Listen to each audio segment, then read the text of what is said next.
Okay. Excellent condition. We picked it up today. Oh, really? It should happen.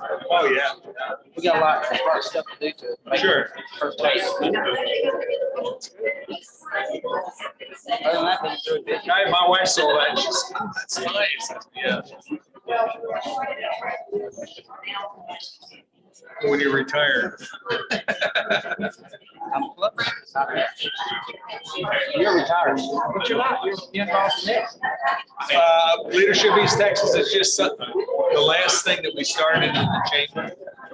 And I wanted to make sure it gets off. So Jay was president this year to June, and in June I'll become president for the next. We want to make sure it gets kicked off and it's a solid foundation and good funding. So like, with the chamber, when I retired from them, we had like $58,000 in our reserve account.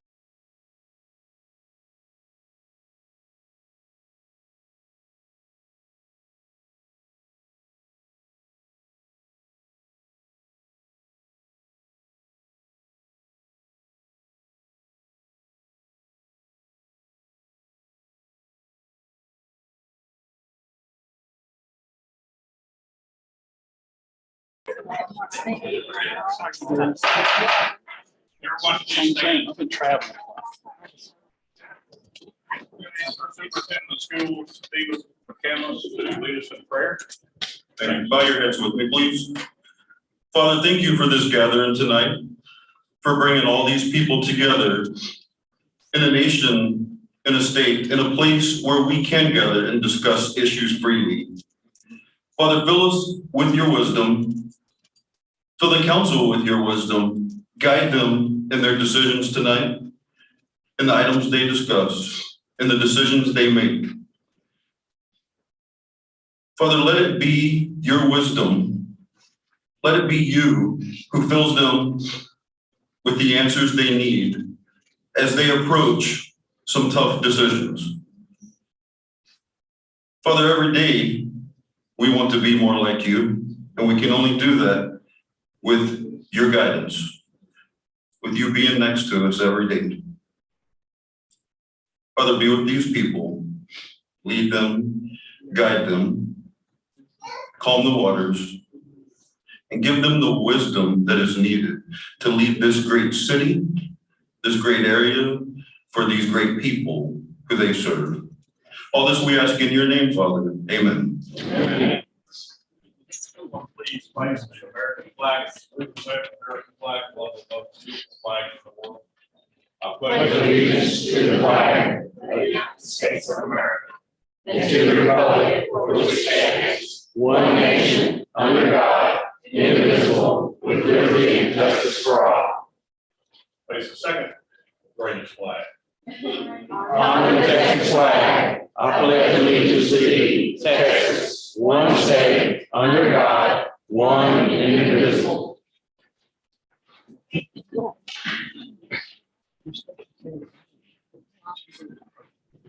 I'd like to welcome everyone here tonight and everybody here or see. Do we have any seats that are open? Tonight, we're having two public hearings. The first is consideration of possible action to adopt an ordinance amending the city's comprehensive plan and rezoning following from R1 residential to GC, which is general commercial, to all general commercial. And this is the land that the school is going to put the new administration building, which is what 12 acres is concerned.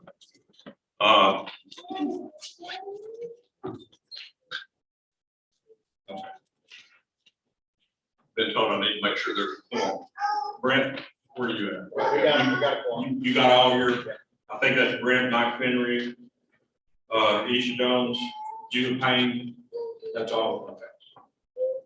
This is going to be a joint meeting. I should have made this clear. Cheryl Driver. Okay, I'm shooting Ms. Driver, I'm sorry. See, we're gonna have a public hearing on who wants, we'll hear that, they will go back into a room and convene and talk about it, decide whether they're, this is a zoning commission, they're gonna tell us whether they feel like we need to do this or not. The second item to be considered is and adopted is the specific use permit to allow an RV park in the zoning district general commercial at the location of 1651 Highway 59 bypass, Cleveland, Texas. These two are to be I'll open the meeting to anyone that would like to say or talk about either one of these items.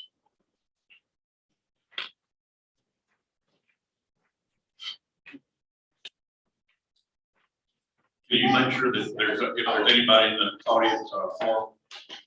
Anybody want to speak to either one of the two?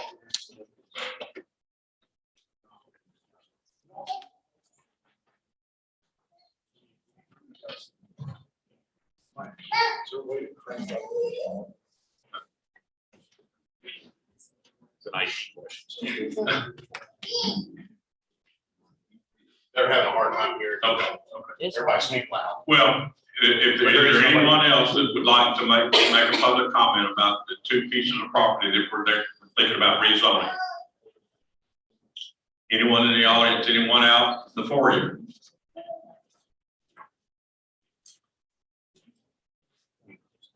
What's everybody here to talk about? I mean, I thought y'all were here to talk about the zone.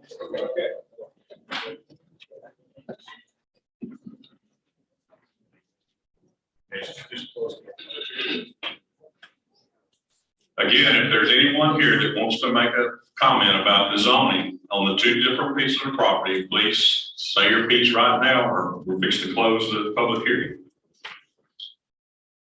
Okay, public hearing is closed.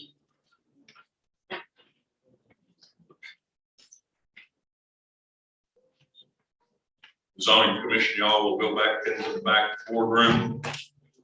Mr. Driver. If there's anyone here representing the two entities asking for the zone change, please go back in the boardroom with the zoning commission at this time.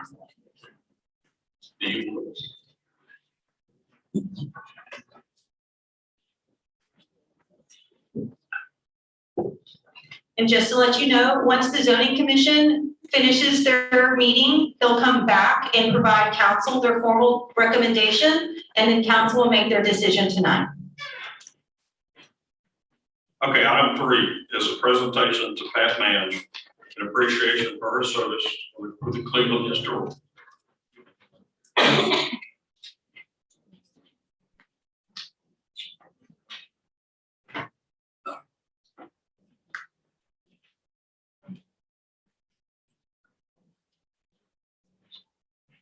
I told him I'm going to miss Miss Pat. She always was telling me what we needed to do with that library. Museum, and someday it's gonna get done. It is gonna get done. Lance, take care of what you started. But this is a thank you for all you have contributed. I can't even say it, Pat. To the Cleveland Historical Museum, we truly appreciate your commitment and dedication. And we love you. I love you. I hate to see you go. She's gonna leave. Where are you going? I'm gonna go to Bentonville, Arkansas. Bentonville. Go see my Will you come kids. see us every once? Oh, yeah. If I get the whole place fixed up, you can come Yeah, back. then I'll come back. I heard that already. They told me a few minutes ago. I appreciate you. You're fine. Okay.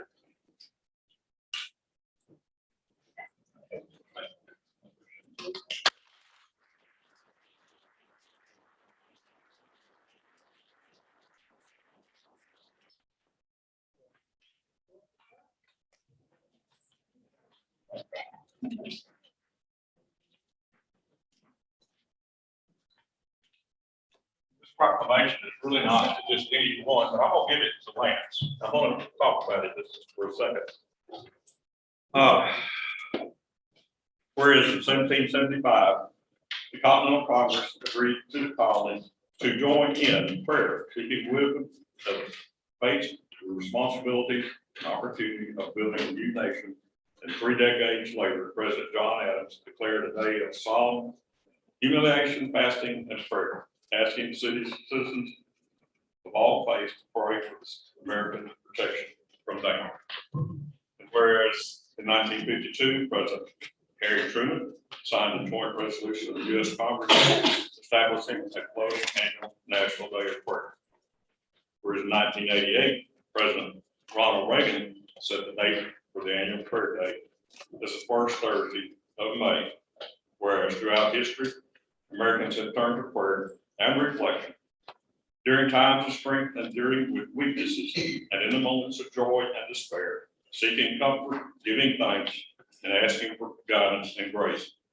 And today continues in that tradition of our forefathers by acknowledging the power of prayer in our lives and are cherishing our rights to pray free. Whereas we are asked again this year to join together in prayer on Thursday, May the 5th, 2022, for the 71st Annual National Day of Prayer, as our nation comes together and we let all pray for unity and righteousness for this great state, nation, and all mankind. Therefore, I urge boy up Mayor of the City of Cleveland, join other cities in proclaiming May the 5th, 2022 as National Prayer Day. Thanks, appreciate it.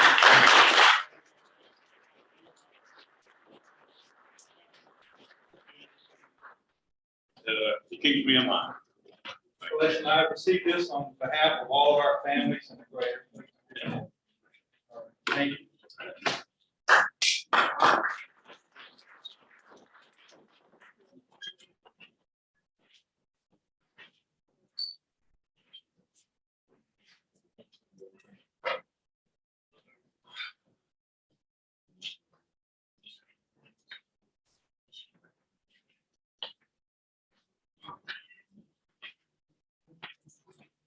Ms. Jones is in the zoning commission, so she wanted to give us an update on the Tuck Kids house.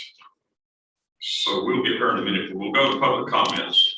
If anybody has, I don't know this lady, Jana Buller, Jana Boyette Buller. She's got a baseball game to get to. Good evening, everyone, council members, mayor. Thank you for allowing me to speak here tonight. Some of you I've known all my life. My name is Jana Buller. I grew up here. Thank you, Mr. Lee, for all your service. I know this is your last hurrah. So I just want to speak.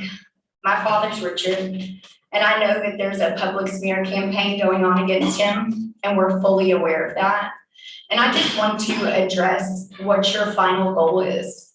My dad was appointed the mayor of this city and has given years of service to this city throughout my life. And I'm just really confused as to why there's people who have personal vendettas against him who could have run against him when he was up for election last term, but nobody chose to run against him. And that was your chance. If you wanted to be the mayor of this city and run against him, that was your chance. He went unopposed. So it's very disturbing to me that people keep attacking his character, because at the end of the day, he's my father. He's the grandfather to my kids. And you know, he stood up for this city. When the 3 council members chose to go through a corrupt hiring process to hire Mr. Williams as our city manager, he stood up for what was right. He wanted to hire the right person for the job. Someone who had experience, maybe someone who's worked for this city. Why did we look past all of our employees here in our city who have worked here for years and have had experience, just like Mr. Williams did? But no, we looked past our employees who have put in 30 years of service here and have experience as well. But we chose to give it to someone from the outside, and my dad felt that was wrong. Yes, he was passionate. Yes, there was an argument. But I'm sorry, as an adult, I know that I've been in arguments, and I know that I've been passionate, and I've said things maybe I've regretted. But as an adult, I think we've all made those mistakes before. My dad apologized for that and apologized to Mr. Williams and to all of us here. And I feel that we need to acknowledge that. And if you play the recording, so be it. But I, as a citizen here, I moved back here to raise my family and my kids. because of my dad and my family. And I know he's trying to do what's right for our city. And he wanted the best person for that job. That is the highest paying job in our city. If we were going to hire someone who was unqualified, then we should have hired somebody from our public works department who's worked in our streets for 30 years. Damn. I think it's unfair, and I just want to say that we know who you are. We know how to record as well. So when you attack him personally, you're attacking all of us. And we're here to support him tonight. Thank you, Jen. Thank you. Hey,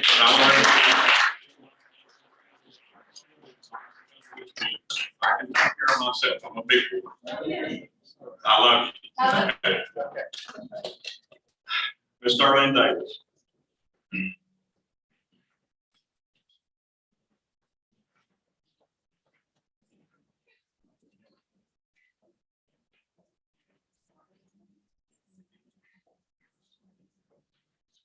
Good evening. My name is Doreen Davis.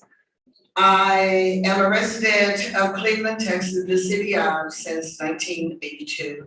I'm standing here to comment on item number 32. Why was it put on me? True, Jenna, they have a smear campaign against the mayor because he hurt people, one person's feelings. I mean, it would be different if he was there for something good, something that's productive for the city, the citizen, but it's not. It's something that was said, oh, you hurt my feelings. So I'm looking at it like this, who do you have in the freezer to take his place? Because that's what it seemed to me, and not only that, but when all of this was going on, where was the attorney? Why was it allowed? Why?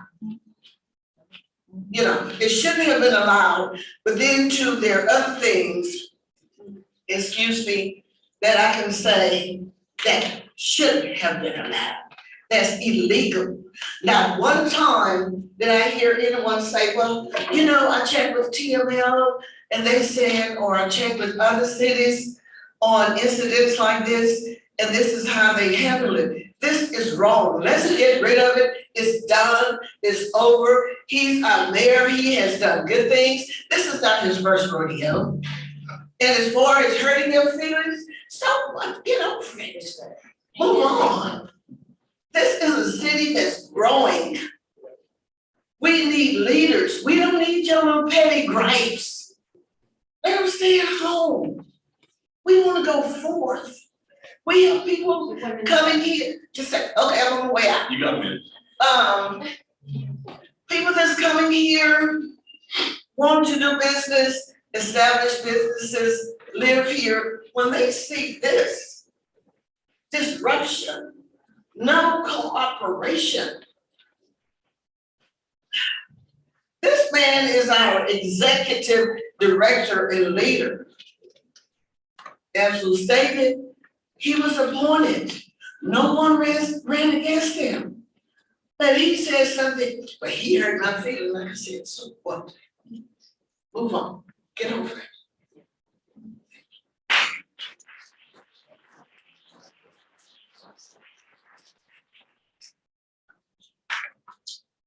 Claudia Ray Scott.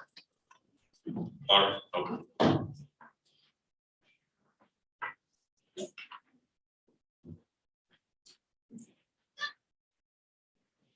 Good evening, everyone. My name is Claudia Scott, and I come before the Borough Council to talk about the city of Cleveland. When are we gonna start the Clean Up Cleveland campaign? Clean Up Cleveland is May the 7th. May the 7th? Okay, will that include tires too? Mostly anything that's in the ditches or wherever they are, I'm assuming. Okay, May the 7th, I guess. Okay. Now, one of the things, on the corner, actually not the corner, it's a street, Santa Fe Street, where the Santa Fe Railroad runs east and west from. The railroad has left old railroad tires there along the ditch line. Okay? And every time it rains, little by little, they're gradually getting into the ditch. So I would like for someone from the city, whoever that might be, some authority to call the railroad and have them to come and pick up their stuff. Because it's getting worse. The big ditch that you cross, over there, my. Well, Scott, I really thought, you know, I called the road, I called them twice. Right. You know, they more or less said, you know, we ain't got to do what you gotta do, because that's railroad property, but I really thought they had picked them all up. They have not picked up, Okay. they have picked We'll up any. look into that. Matter of fact, the ditch, as you cross over there, my street, the ditch is all clogged up now with railroad tires. So from like from Vine Street going east, all the way down Santa Fe Street, you can look all the different railroad tires that are about to go off into the ditch. So that needs to be handled, if you would. And on North Travis Street, there's some, the debris been sitting there for I don't know how long. Give 1 minute left. I'm sorry? Give 1 minute left. Okay. You're good. It's been sitting there for I don't know how long. So, I mean, I don't know who put it there, why it was put there, but I think the city should take the responsibility to get it cleaned up. We'll check it tomorrow. I mean, okay, then we'll go back to the ditches. Okay, the covers, the majority of the covers, I've seen in the neighborhood one, they're all clogged up. They're all collapsed. Okay, so what do we buy this big high dollar truck for? I mean, what is the purpose of this truck? When it cleans them. It cleans. Sewer, Well, it's not hard to clean when it's sitting up in the yard. Yeah, understand. so I mean, so we spent what, 100,000, 200,000 for the truck sitting in the yard. Of course, you know, Claudia, that's a two-way deal. People either want their ditches cleaned or they're hell bent, you don't touch my ditch because I've got it mowed. You know, it gets to be a touchy deal. I guarantee you, it's gonna check into it. Well, you know, I see, the covers all collapsed where the water runs over the cover instead of in the cover. So Public Works needs to step up. Thanks, sir.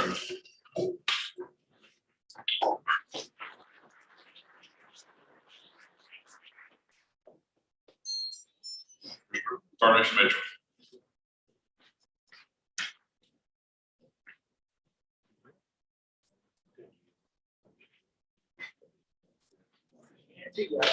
We're not gonna count you down until you get to the vote.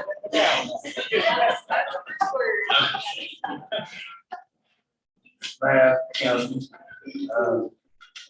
but Scott, mention something a little bit, what I'm gonna say. First of all, I'd like to thank y'all for fixing that crossing there at Odell McDuffie. I want to congratulate you, did do a good job on that. Sometimes we're gonna give thanks, then we're gonna give credit. I mean, we gonna have comments, but I want to thank you for that. But like you said about today, but on my street, on 708 North Fenner, from 787 down, I called 3 times about getting the road, getting the gutters dug out, because every time it rains, the water runs over. Okay, and I called about that now. Ain't nobody gonna complain about digging my ditch out there. I guarantee you, they won't dig it, I would like to see them do it.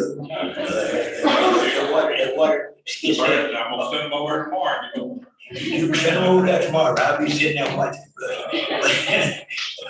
From 787 to Vine Street, on Vine Street, but I live at 708 North Fenner, but right there on the corner of Lamar and Fenner, it's covered, water runs over the whole street there. And the ditch right there, Vine Street, where the water got to go under the ditch, go back and go over to the railroad ditch. It's just stopped up there. And that, I've been trying to, but they said, another thing, they said that the city, every time I call, they said, well, you know, we short of workers. We don't have much, we short-handed. 2 things come to my mind, reading short-handed. You either got trouble supervision, supervisors, or either you need to raise to pay. You need to raise to pay. Those two things is 2 things that what people won't work. So I don't know what y'all mean, have you ever considered that? But that's something you need to consider. Either raising the pay or check your supervisors. Thank you.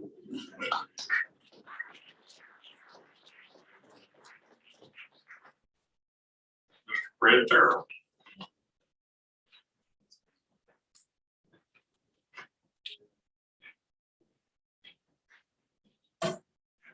My name is Fred Terrell. I still live at 403 Doors, Dudley.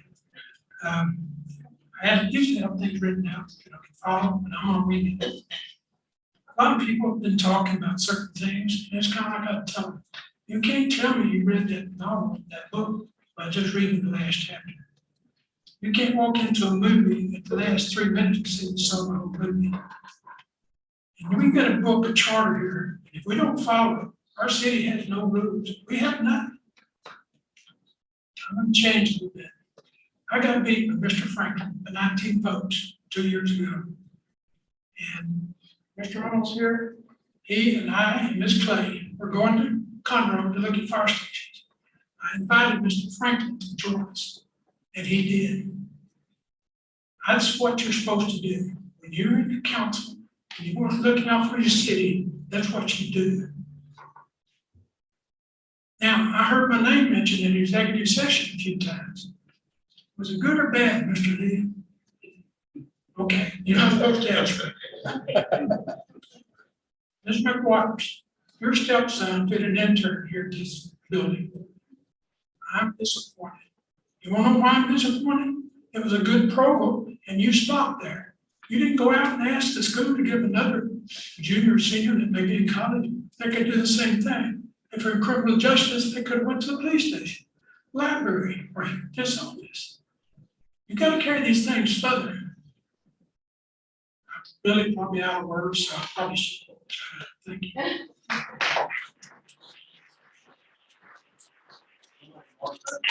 We'll just talk 2 minutes.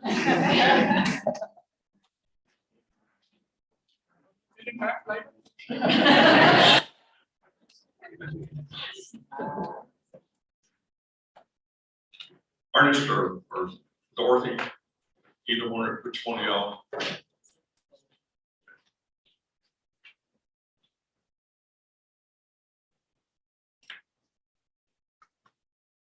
Thank you, Mayor and the council members for allowing me to speak. Speaking on agenda item number 31. When I decided to do this project, my only thought was to honor Mr. Ernest. And what better way to do it than to name the street in which he lived after him. The confusion that had surfaced was not even considered, and why I have not included. I did everything I was supposed to, up to and including the percentage of signatures required to have that change. I in no way, shape, or form intentionally overlooked anyone. I acquired more than required percentage of signatures. Upon beginning the project, I first reached out to one of the council members. I was given inaccurate information. And also the same council member did not even know where Beach Avenue was located. After receiving inaccurate information, I reached out to Ms. Angela Smith, the city secretary. She assisted me in gathering the names of whom I needed signatures. The day in which I had completed getting the signatures, I took the forms to Ms. Angela Smith. She compared those signatures' names to the ones that she had. I stated before leaving, I stated to her, is there anything else needed? I was assured everything was up to par. The reason I stated this was because we were supposed to have this unveiling, or rather it was supposed to be brought to the council the month before it was actually brought to the council. I do know all this confusion was started from a Facebook post. I pray that there aren't any council members behind this. At the last meeting, there were 2 council members who spoke out of turn. They violated the Texas Meeting Act. One of the council members is the same council member that gave me inaccurate information. That council member stated that there were 5 or 6 other signatures that was needed. Beach Avenue is a short street. I received there's a total of 6 homeowners on that street. I received 5, and I have documents here to prove it. Also, my question is, how can you compare, that same council member made a statement in the last meeting which she was not supposed to speak on it. How can you compare 2 individuals when you only know one? And then you're not very sure about the other one, the one that you're speaking on. Like I said, I do not understand why the confusion is here about that particular street, when there were so many years prior to me doing my project that could have been taken care of. Thank you. Thank you, Ms. Bryant.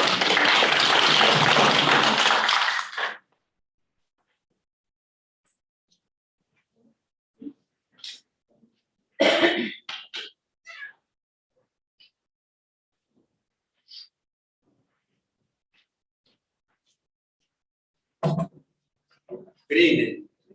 My name is Ernie Carey. First place, this street is not named after me. It's my father's name. Yes, sir. First, this stuff started behind a Facebook junkie and a known crackhead when it started. Let me give you some history on the bids. I know one company that spoke that Ms. Brown was a businessman. And give a little bit of history. On this same house, when we talking about business, on my dad had barbecued there for years. On that same street. Then back in the day, we had a lot of trucks. We had like pump trucks. He had 3. Mr. Bryan was deceased. He worked for my father for 8 to 9 to 10 years. While his wife and my mother would go fishing, they would take people in to fight snakes off down up to the river. The same Mr. Carrington, Mr. Henry, Uncle Henry, we call him Uncle Henry McGowan, Mr. Bill Williams, all the older guys work together to keep these and 20 together. What's bothering me, East Street is on the street that Mr. Bryant lived on. Also, when Mr. White had in the 2 oldest homes over there on that street. If Mr. White had been gone, and then Mr. Bryant been gone over 20 years. East Street been named less than 9 years. If they want to celebrate something, the people who have started it, why did they get the petition to go in there and get, they could have did, why the hell didn't Brian? I know it would have been no problem. But what I'm saying is true. And then, or when they got a petition, when you do the petition, ain't no one petition to get what? 7 petitions. Everybody got to have their own petition. His own, Mr. Brian's own children signed off to get the street changed. Oh, that the public information. And not only public information. Also, the council members spoke saying, mayor would be missing. This, when my wife was talking to the secretary, we were making calls to every different time to find out what the procedure was. It's gonna take a month and a half to get your mail together. You still gonna get your mail. And one thing gonna mess up is the GPS thing. The mailbox, there's 3 mailboxes, 5 mailboxes on that street. Like I said, 3 of them sitting on our property. And one, though, he can't go on Neal Street. Because we put it on Neal Street to keep out 787 for the postal people won't get hurt or get killed or something like that. And whoever going to be there, they sitting on our property. We don't have a problem with it. And if we did something illegal and the city council voted on it, I'm gonna sue the city for misleading. Then another thing we do, y'all might pressure about all the signs, because all the signs going back to on me every program. We'll start J. Douglas Street. Kidding, some relatives of the same people make the complaint. We're gonna start every street in town, your old sign going back up. So to the strictest from Mr. Lee, Here, Mr. Lee. we do have an action item, so you'll have another opportunity. All right, we're gonna stop out there. We're gonna straighten it out. Ms. Victoria Good, Cleveland Chamber of Commerce representative.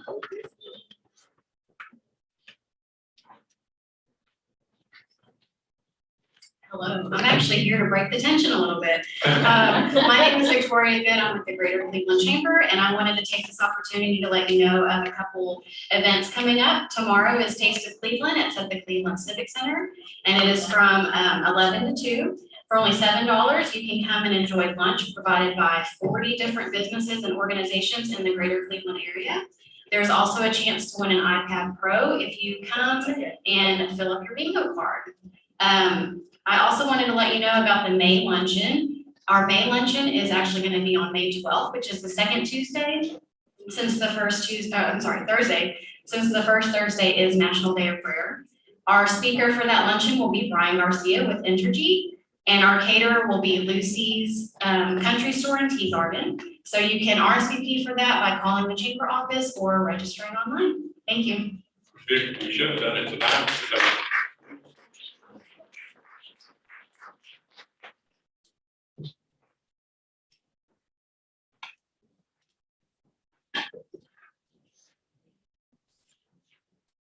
Richard Trevino. And we move together. Okay.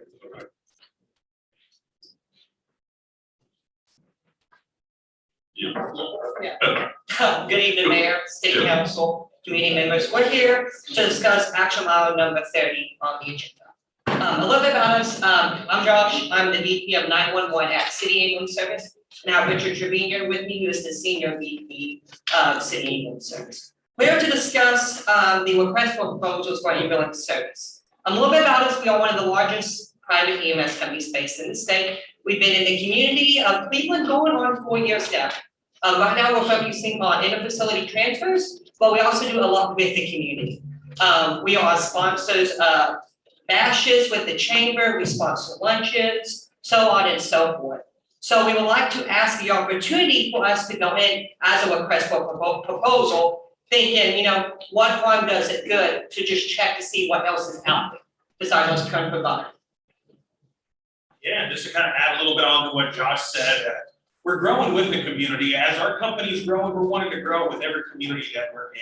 We want to introduce EMS medicine to all the different areas of the community where we're teaching CPR, we're teaching stop the bleed, we're getting with the police department to make sure they have the tools necessary to be able to save their life and others in the community.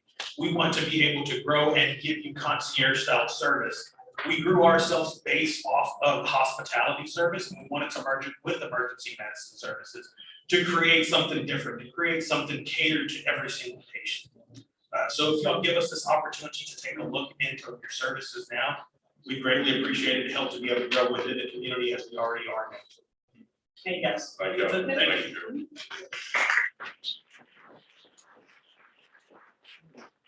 Hear me out. He's also wants to talk about the EMS.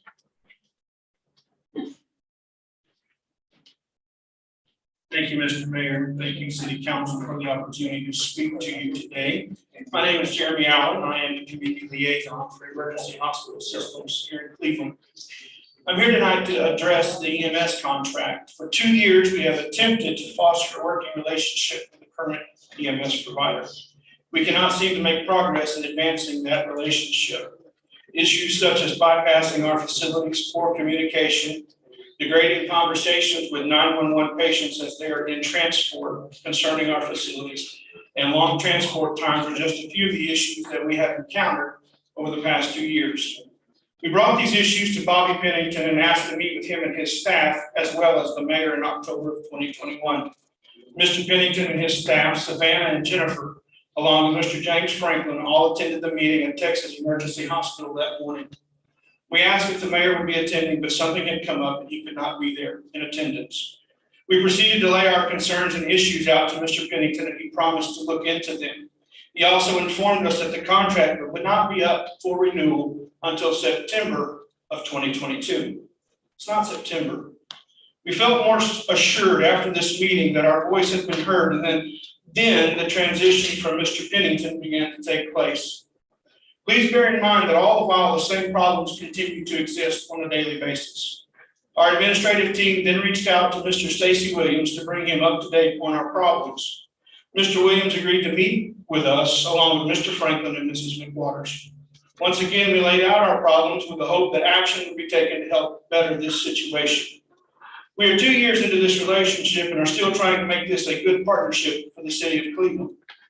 We are committed to doing our part to help this community grow and prosper, but we feel that the current EMS provider is not willing to work with or give us a fair relationship in order to provide the best service that's possible. You have 1 minute left. We have requested several meetings with Allegiance and have been told that they will meet with us, but they will not discuss the issue of bypassing our fully functioning hospital in order to drop the patient at Kingwood, which is a freestanding ER. How can we grow if we don't have the support of a local contracted EMS service? As for the idea that there have been no complaints, this is simply not true. I have communicated these complaints and they have not been addressed. We have tried for 2 years for the current provider to provide documentation for each patient that is dropped off to be left with us, and we still do not get the necessary paperwork. This keeps us from being in compliance with state courts and has the potential to cause us problems as a hospital. I'm here tonight on behalf of the emergency hospital systems to say that there are issues with this current EMS contract. And as the only fully operational hospital in Cleveland, we are asking that the city council please open the contract up for bids from other EMS providers. We are committed to growing your hospital to meet the needs that are represented, but we need your help with this matter. And as we have demonstrated over the past 2 years, 10 seconds, we are willing to try to make any effort we can to succeed. While we understand that not everyone would choose us as their provider, we also understand that many more would choose not to be transported to Cleveland, to Kingwood. They'd like to stay home.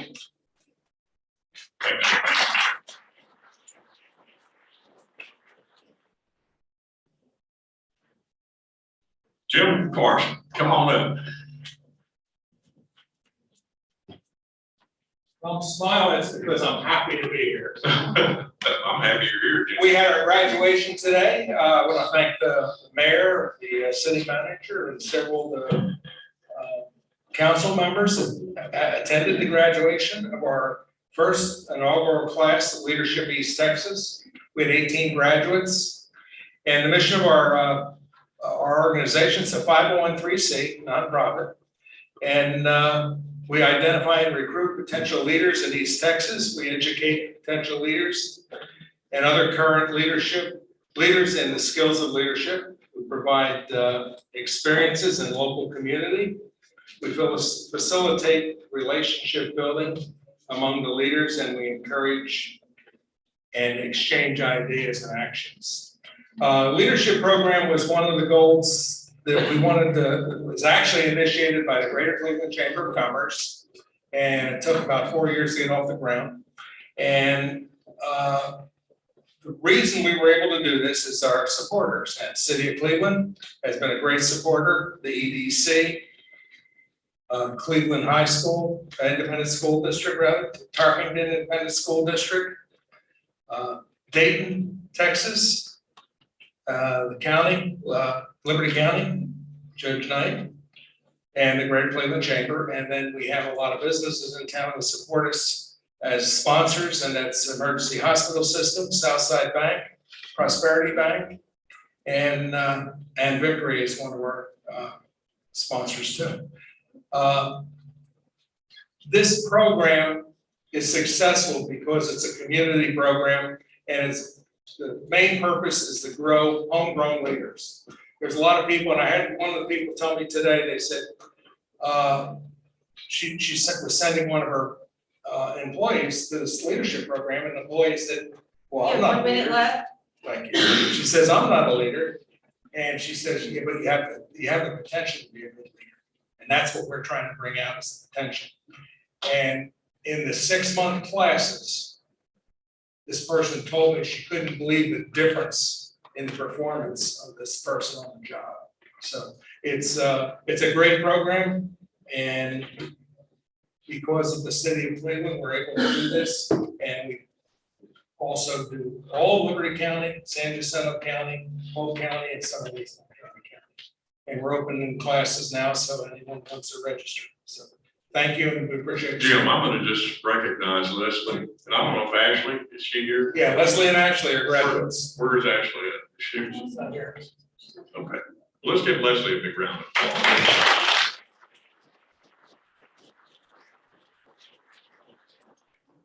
Thank you. You're welcome. Lisa Davis. I want to say thank you for letting me talk tonight. This has nothing to do with everything y'all have been talking about. Quick backstory, my son was born and raised here, went to live with his dad in 2017 and was ultimately brutally murdered by his father's mother. I was just wanting to know if we could place a memorial bench at Old City Park, which happened to be his favorite place on earth, in honor of him. And I would like that maybe we start a trend to put more memorial benches up for children that have been lost to child abuse. It's on our agenda tonight, and I feel like I'm for it. I think the council will be for it 100%. Thank you, I appreciate it.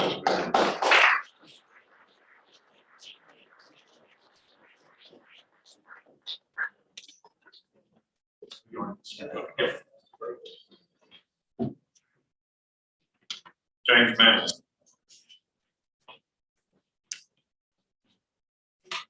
I'm not here appearing as a lawyer on behalf of clients. I'm here appearing as a resident, a business owner, a proud voter, and a concerned citizen. I want to quickly refer to a section of our city charter. It's on the city's website, and I encourage everybody in this room to look at the charter.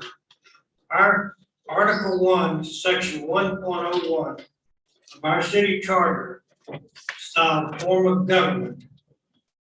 The municipal government provided by this charter shall be known as the council-manager government. All powers of the city shall be vested in an elected council, not a mayor, elected council. Hereinafter referred to as city council, which shall enact local legislation, adopt budgets, determine policy, and appoint the city manager. It also defines the role of the mayor. It defines the role of the city manager. It enumerates the powers council has. We do not have a strong arm mayor form of government in this city. It's been going on way too long.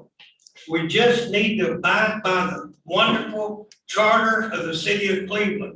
It enunciates the responsibility and rights of council, the mayor, the general manager, and on down the line. Mr. Mayor, in all due respect, sir, you do not have the authority to hire and fire anyone in the city, including the city manager. And I know you're not looking at me. You have no authority to manage. I'm not gonna answer. You have no authority to manage the city of Cleveland. The authority to manage and run this city is vested in the city manager and who is appointed by council, not the mayor. I want to talk a little bit about and highlight a video that I saw that was very disturbing. And I know, and I'm not trying to embarrass anybody, believe me. I'm a citizen that's got a right to speak. I want to be heard, okay? You got 30 seconds. A meeting with you and the city manager was arranged, and you asked the police chief to attend, he couldn't attend. Detective came over wearing a body cam. I watched the video at least 5 times. Each time I was appalled at what I saw in her. Your conduct was brazen, egotistical, disturbing, mean-spirited, and abusive. It shows the animus you have toward the city manager who was appointed and elected by council. You called him crazy. You called him, you said he had no common sense. You called him an idiot. You called him dumb. You called him a dumb ASS. You told him he was mentally touched. You told him was fine. What? Oh, okay. That's the way you work here. Hold everybody up.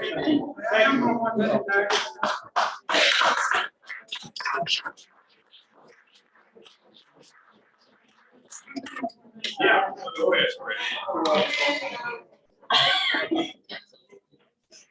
You read it? Appreciate it. I'm gonna read page 12. The city manager shall not be appointed for a definite term, but may be removed by the will and pleasure of the city council by a vote of the majority of the entire council. You're gonna read the chart, all the way.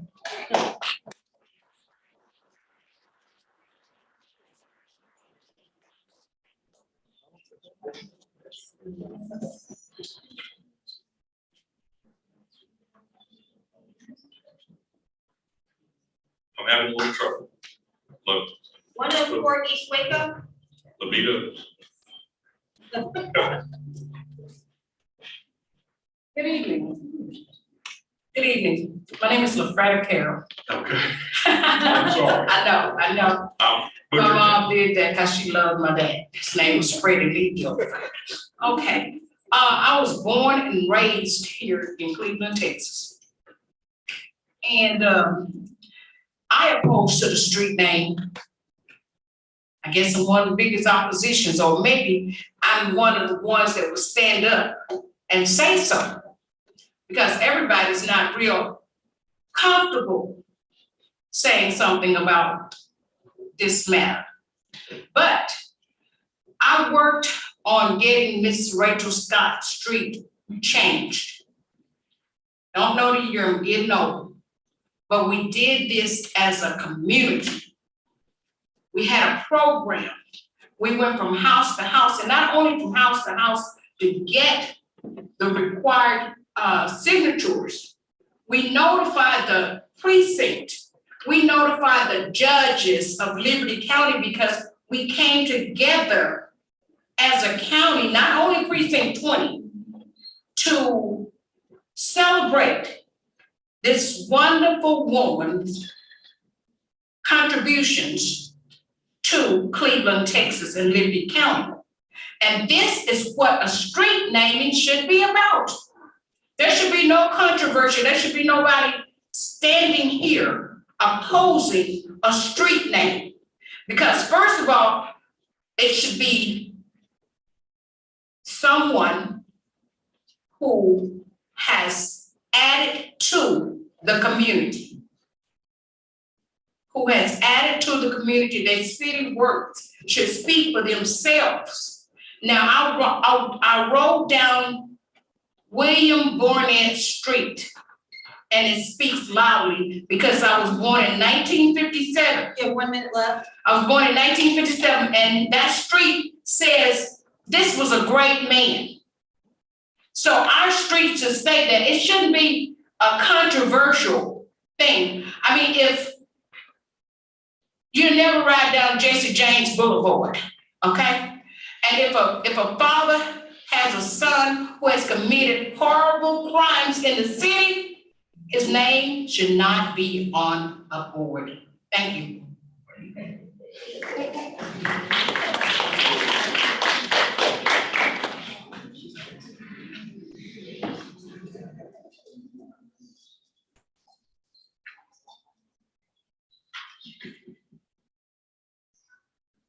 Nikki Coates.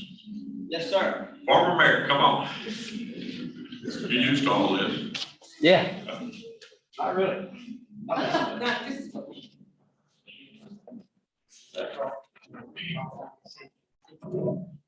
Usually when you have this many people at a council meeting, it's a train wreck. Something very controversial, and I know exactly what it is. Lawrence Nicholas Coates, my name. Don't call me Lawrence. I live on the south side. I have I've taken a hiatus for the last 5 years, minding my own business and got a lot of work done and kept to myself. But along the way, I've heard, I've gotten, I would say, hundreds of phone calls about citizens being aggravated about what goes on in the city, and I just told them, directed it to the mayor or the city manager. Let that person take care of it. I'm cutting grass or I'm pouring concrete. Leave me alone. I've done that a number of times. But I pay attention to what they say, and I kind of take a mental note of it. But lately, these concerns and comments really stick. So I take a moment and ask questions and look at videos and talk to people that know. And there's no correct way to say this, no good word to say it, but I'm appalled, embarrassed. Thank you for doing that. Maybe a little bit more notice. I sure. Lawrence, yeah. I'm appalled at some of the decisions this council makes, has made lately. The vindictive, unhinged method that they're using, rallying around our mayor to get what they want done with a majority vote. That's a train wreck, folks. That's what we're experiencing right now. We can fix that. 1 minute left. We can fix at least 2/3 of that in a few weeks. We can fix that other third next May. And I hope with, the problem with Cleveland, Texas is we don't vote. We got 4,800 registered voters and only about 500 of us show up. But I'm gonna show up We have an excellent mayor. Has a life of excellent decisions. He has an impeccable past. It's a great family. He does not deserve this. Richard, I hope you don't quit. We need you to, no matter what comes out of this election, we need you to stick to it. Finish the job. Nobody around here can handle it like you. You have to do it.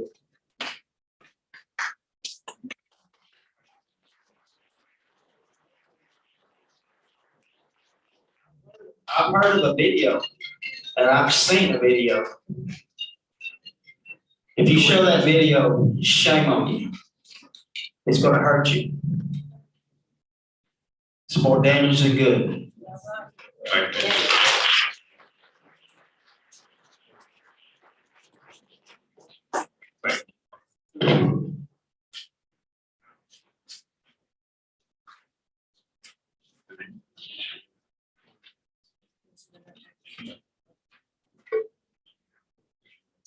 Seven, reports and comments from city council, mayor, or city staff.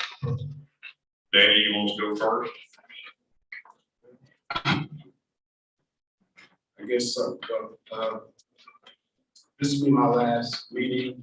My term limits for 6 years is up. I can say that I think that the city is better off now than it was 6 years ago.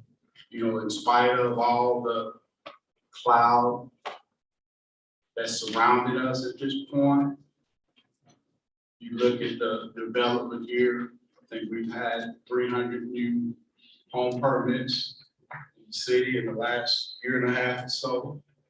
This past year, we paid $1.5 million worth of streets, potholes. We went through the COVID. Our city finances are in good shape. We haven't laid anybody off. A lot of cities laid people off because they went through all their money. So there are so many good things. You know, we got people moving to Cleveland, BNSF Railroad deal, that's on the way. It all started with Nikki Coates. You know, he was the first mayor that I served under. I also served under the late Otis Combs. And I've had some good experiences. We've had some ups and downs, but at the end of the day, we always kept it civil. You know, Nikki and I disagreed several times. Otis and I disagreed several times. Richard and I have disagreed. But we always managed to shake hands at the end, and the next day we'll decide what we got to do to make our city better. You know, what I have in mind, if the majority of the council didn't agree with it, okay, got to go with the majority. But we just got too many good things. While I got this audience here, we got too many good things. Right now, good things are staring us right in the face. I heard about the tape that was out there. I didn't watch it. I'm not going to watch it. Is it going to create a job? Probably not. Is it going to bring business here to Cleveland? It'll bring no business here. Matter of fact, it might scare a business away. Is it going to give our employees a raise or better insurance? How is that going to make Cleveland better? The good thing about the whole situation, the election is in a couple of weeks. It's time for the people to speak. This past year, you know, my wife is standing behind me. It's been a hard year. Several times I wanted to just quit. You know, when you work so hard and you want to do good so bad, and you see people with little selfish agendas, petty jealousies, it hurts, you know, and my heart goes out to Richard.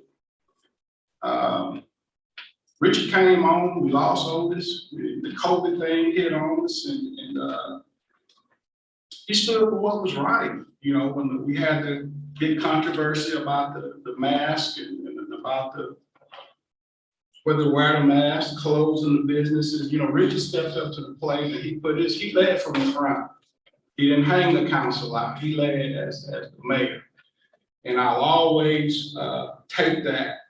You know, that was a teaching moment for me in leadership.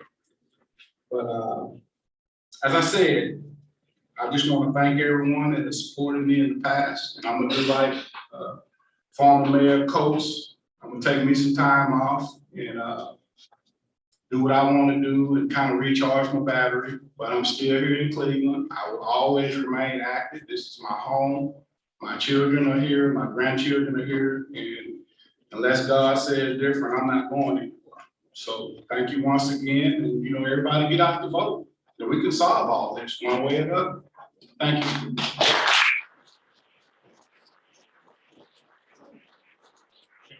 Anyone else? Carolyn?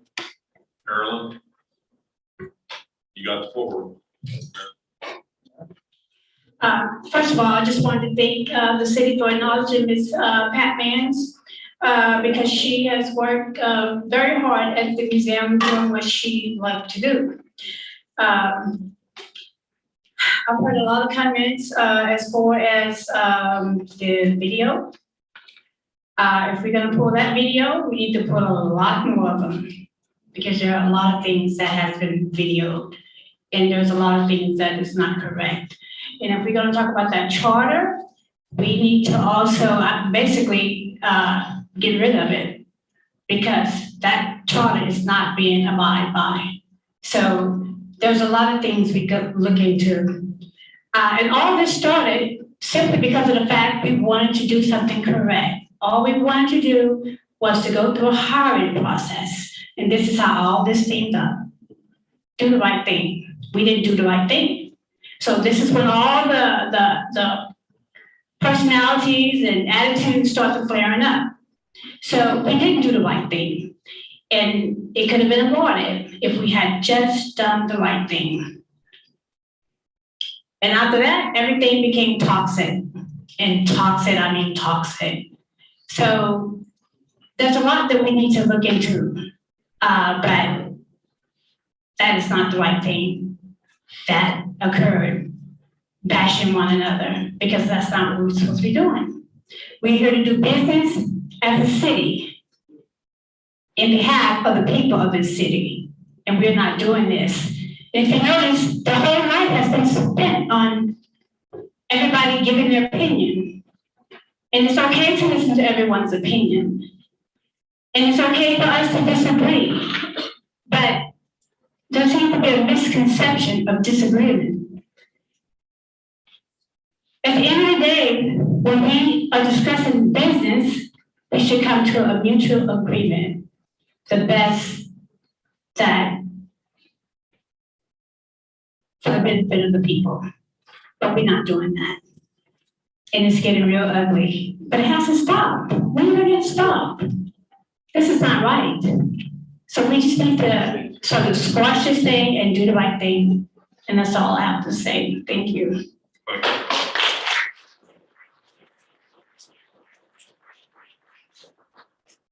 Thanks. I just wanted to thank everybody for being here. I want to congratulate Leslie and Ashley.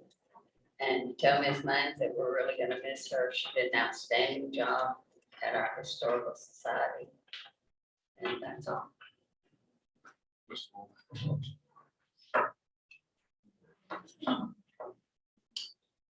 just want to thank everybody for being here tonight. It's been a wonderful year, and I thank God for every second of it. I didn't walk in here on my own. Before I go anywhere or do anything, I always pray. If God don't give me that option to go or give me a sign, I don't touch it. And when I asked God, could I come back into this place, I asked him to give me a sign, and he did. He gave me over 800 some votes. And to me, that was God. And I thank you for it. I thank you for whether I come back or whether I don't come back. I still thank him. I thank him for everything. I just want to tell y'all, I appreciate every single human being in Cleveland, Texas. A lot of people I took care of their parents until they laid them to rest. There's some of them in here. And I love them like they was my parents, because I don't want nobody to be my mom, no any kind of way. And I was nursing until I got hit by 18 wheelers, so I had to let go of my nursing. But I just want to let y'all know, I have no heartbeat. I don't even have no disgust for nobody. I don't have the time or the bright matter, to sit and discuss dead weight things. I always believe that God will always show up and show out and show everybody the truth. You got that saying that a lie would take the elevator to the penthouse, because a lie got to get there first. But the truth will take the stairway to the penthouse. That way you have an audience already there when you get there. So, in time, truth will be known. Everybody in Cleveland, Texas will be at peace. And they can rest. My main thing is, let's do something. Our youth should be summer in. We don't have nothing in the world for our children, them from 5th grade up, to do when the summer hits, when the schoolhouses close up next month. What do we have for them? Nothing. So they're gonna run around, do nothing. We have nothing but the splash pad, and that's for babies. We gotta get something going. Gotta get something. A lot of kids don't do baseball. A lot of kids don't do basketball. We don't have our little league football teams anymore like we used to. So we gotta get something for these kids before school shut down next month. I also wanna say that tomorrow they're having a public forum, and I just wanna make it known I will not be there because I don't have peace about it. So I will not enter into a place that I have no peace. So you gotta always think about yourself before you, in order for you to help somebody else. If you can't help nobody else, you ain't right. So I want to thank everybody for everything, even those who voted for me and those that did not vote for me. Thank you. I love you. God bless you. Dolores, I think it's Thursday. They do Thursday. When the public forum, whatever day it's on, SSBM, Dolores Marie Terry, the daughter of Ed Moselle Terry, will not be there due to personal reasons. I bless you.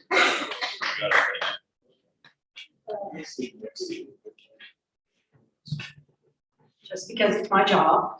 The election open voting starts on Monday, the 25th. If you go to our website, clevelandtexas.com, we have a page that is dedicated to the elections. We do have residents now in Montgomery County, which is the Pinewood Trail subdivision. They'll be voting in the Montgomery County. We do have those locations listed. Those here in Liberty County, we went to voting centers. So you can vote at any of the locations on the website. And if you don't remember to go to ours, you can also find the same information on the Liberty County website, and we have links to that as well. Anything? All I want to say is I'm gonna miss Danny. Is he gone? Where'd he go?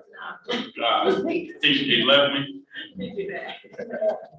And I want to urge everybody to vote, start Monday.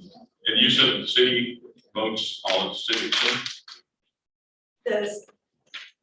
Actually, you can vote anywhere. So anywhere, any of the locations listed in Liberty County, they're voting centers. So if you are working in Hardin and there's one listed, you can vote in Hardin. It'll pull your driver's license and give you the correct ballot. So we have Liberty County holding our elections. But if you want something convenient, the Civic Center is convenient. And there's also a location in Samuel Wiley Douglas School. But again, all of those locations are on our website, and they're also posted on the window out front. May 7th, we're doing early voting, April 25th through 29th, and May 3rd, 2nd through 3rd. All of the early elections should be at the Civic Center. Then May the 7th, Douglas Gym will be open for the regular election voting.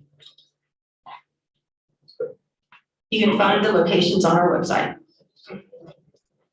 Okay, we've got the consideration and possible action. This is consent agenda.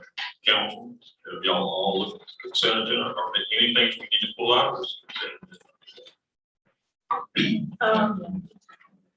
Mr. Mayor, item number 14, I believe. I would like to pull that.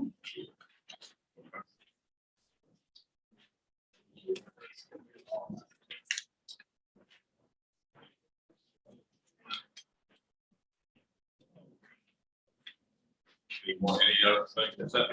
I'd like to pull number 16. 16. Did you have another one, Marilyn?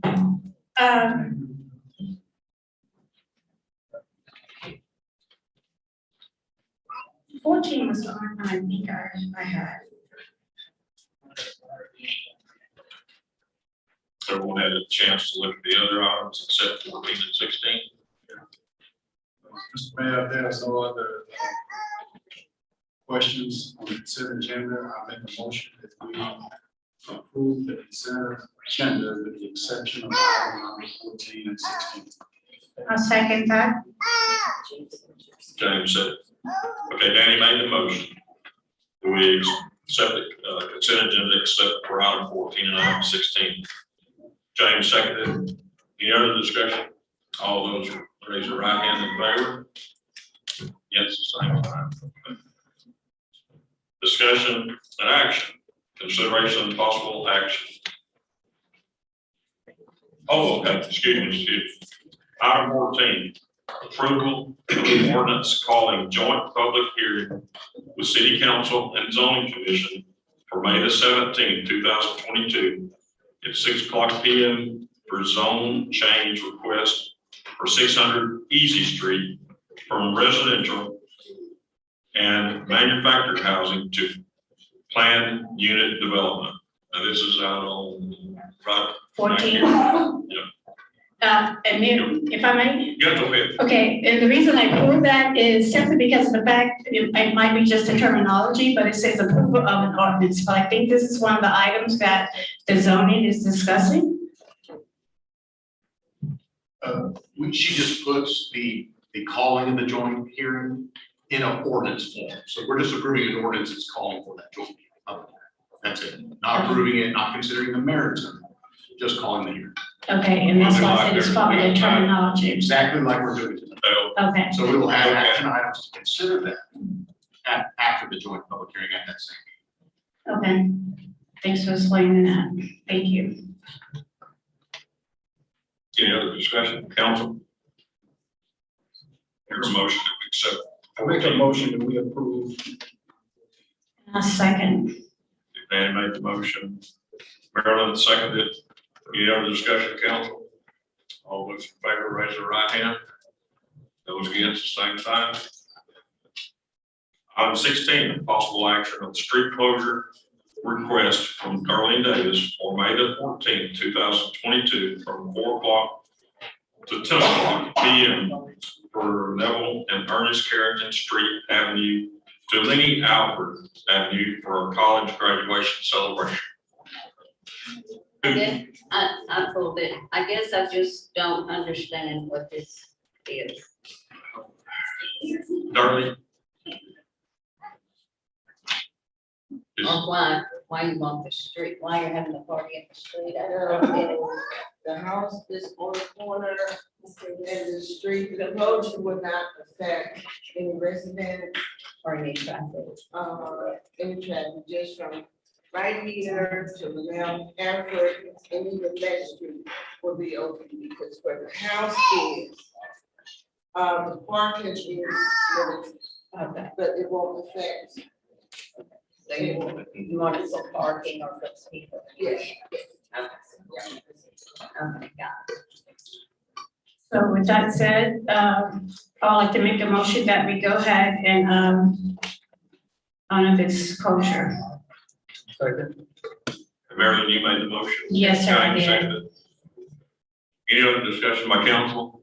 All those in favor, raise your right hand. Same sign against. Sure.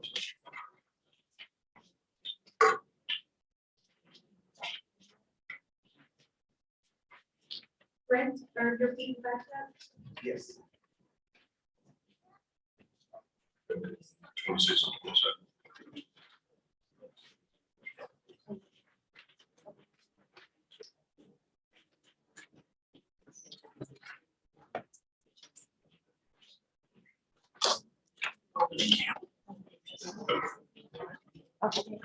Item 26, we're jumping to the public hearing that we had with the zoning commission. They're back and they have presented me with their findings.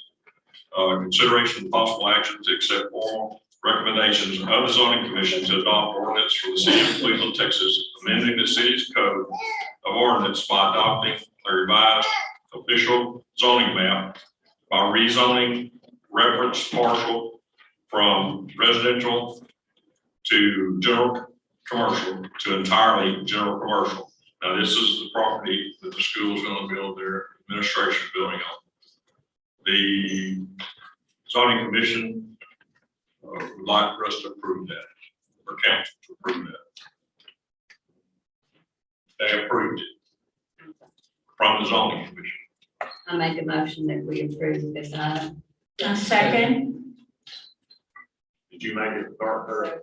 Okay, Carolyn made the motion. Dolores seconded. Okay. Any other discussion? All those in favor, raise your right hand. Against, same sign.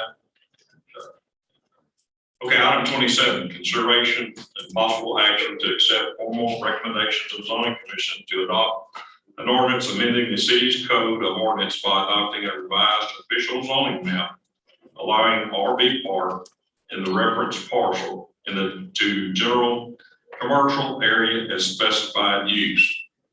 Now, the zoning commission also approved that they'd like to see it passed. Any discussion by the council? No, I would like to go ahead and just make a motion that we consider their approval of this. I'm not exactly, tell us exactly where that's at. The RV park, I mean, that they're proposing. It's just south of Hortense. It's on the southbound feeder road, just south of Hortense, just. I I think I know exactly where, but They own the property, it's 2.5 acres. any other discussion? Council? Hey, Marilyn made the motion, but I think Dolores seconded it. Oh, James, okay. Marilyn made the motion. James made the second. Any other discussion? All those in favor, raise their right hand. Yes, the same sign.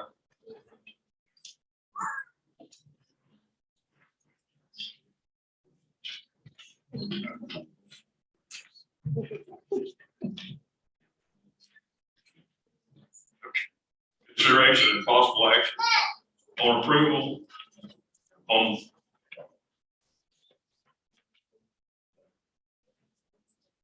Isha? See you. Oh, I'm sorry. okay. Baby, We sorry. waited for you. Okay, thank you all. And I apologize, I've been running all day. One. Yeah, this is fine. 1 second. I know, where am I going to show you? Yeah, it's on. Sorry. Go for it. You're on, but my PowerPoint on. Oh, yeah, that's what I say. Did she show you the This- PowerPoint? This is tough, kids, right? Yes. Hey. Like you have to. Yes, that. Hey.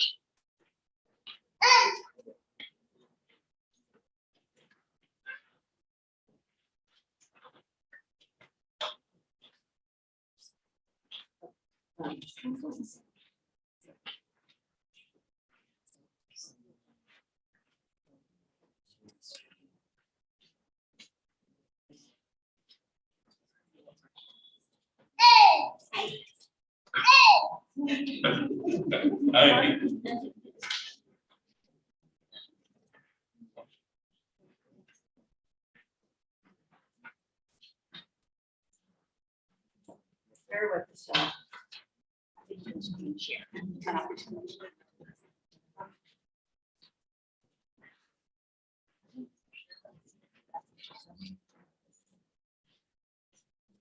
Actually, while we're waiting for that, tell us about the thing. It's Thursday, right? So, yes, so I personally, I'm Keisha Jones, and I personally saw that there were so many candidates that were running for school board and city council. Oh, I was trying to walk around. Okay. Sorry. So I'm Misha Jones. I live here, and I just saw that there were so many residents, so many candidates that were running for school board and city council that I had no clue who they were. And I was going, there are probably so many other different citizens who have the same concern. And I just wanted to make sure that as citizens, we know who we were voting for, who they are, what they potentially bring to office. So this is literally just an opportunity for those candidates to answer some basic questions. Vanessa agreed to help me with moderating it. We do not want an argumentative, debate in any form, but we literally just wanted it to be an educational event for folks to come out and find out who these candidates are before casting their ballots. So that's it. So it'll be Thursday night at 6 o'clock at the City Center. All right. So I apologize. I didn't realize it was going to be this packed here tonight. But Tough Kids is a local 501c3, who those of you who all do not know. We got started in 2010 when we closed our city pool, and we were trying to find something for the kids to do. Thank you. So as a part of that, my cousin Ivory came and said, hey, we got to figure out something for these kids to do. And from that, Tough Kids was developed. Over the last 12 years, we have been running a free summer camp with the kids every summer. And over the last 2 years, so 2020, we were donating to Oakland Sonic Lodge in Precinct 20 that we started last year with fundraising with the hopes of opening up this summer at the youth center. So tonight, I just want to update council on where we are in that process. This is the mission of Tough Kids to develop and create physically active and healthy youth while inspiring academic excellence and personal development. What we are to remodel, the things on the top row have been completed. We have raised and leveled the building. It has been reframed to bring it up to current code. When the building was originally built in 1950, studs had to be 24 inches on center. Now that it's 16, so we have to essentially go in and rebuild this building from the inside out. We have replaced the roof, we have added new doors and windows, and we have completed the hardy siding. This week, we're actually going in, which will be the HVAC system and hopefully the electrical and plumbing. So at that point, then we will have installation sheet rock and we'll finish it all out. The building to the right is the morning that it was donated to us. And on your left, that is what it looks like today. We were also able to purchase the lots next door to it. So I think it's currently almost a little over half an acre. We're hoping to also be able to purchase the lots on the corner, which will put it at a little over a full acre. We're able to acquire that. This is just showing the steel beams that we put in to support the second floor. When we got there, this building is 70-something years old. And one of my concerns was, what if we have a bunch of kids upstairs? I don't know if you all saw the kids that were partying a couple of years ago out on the back and the balcony collapsed. So we want to make sure that we're doing everything that's possible to keep these children safe. On the right side, that's just the bar that's been built out. What else? And this is kind of hard for you all in public to see, but hopefully you all have this. This is just kind of our fundraising that has taken place to date, where we want to have $110,000 in corporate sponsorships. We're a little over half of that. We're at $57,000 in, mind you, just 6 months. So I'm really pleased with the support that we got from the community and from our corporate sponsors, but we still need help. But this has literally been accomplished in just 6 months. So we're really proud of that in our community. And that pride not only extends to the corporate sponsors, but also the individuals. I initially started this campaign with the hopes of getting 68 individuals to donate us at least $250. So as you can see here from the individual sponsors, it has literally been, here each year is $25, here's $50.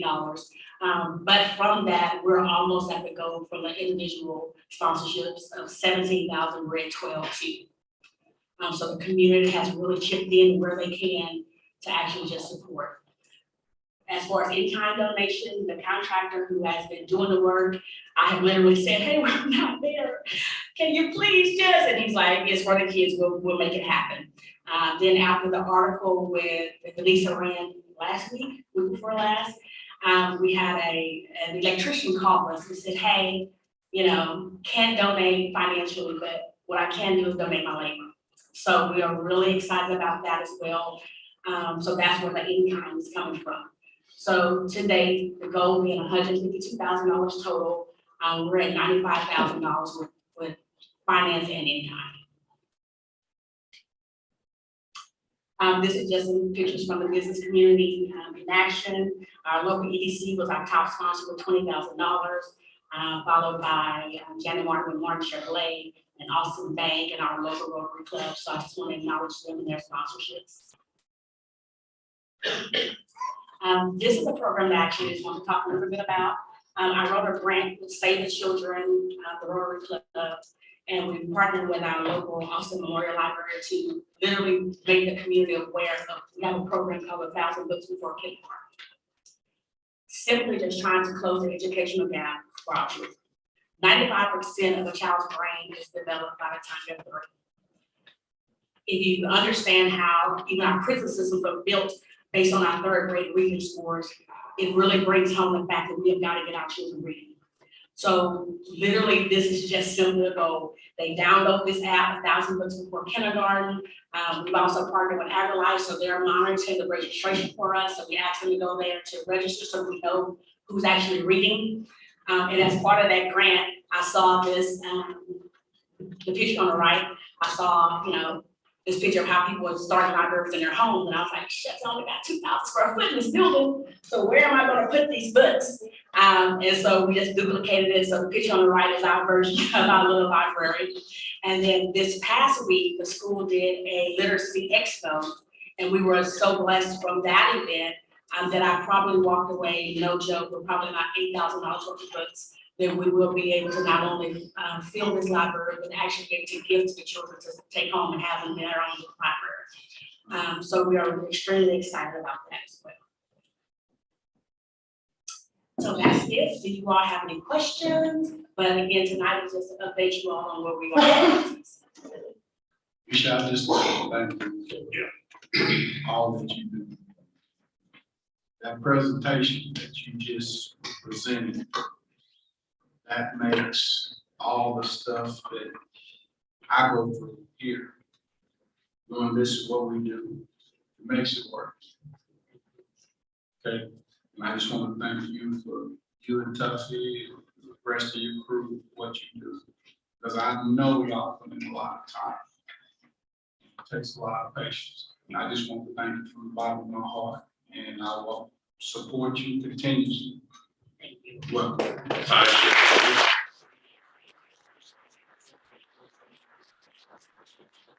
Mayor, may I add to that as well?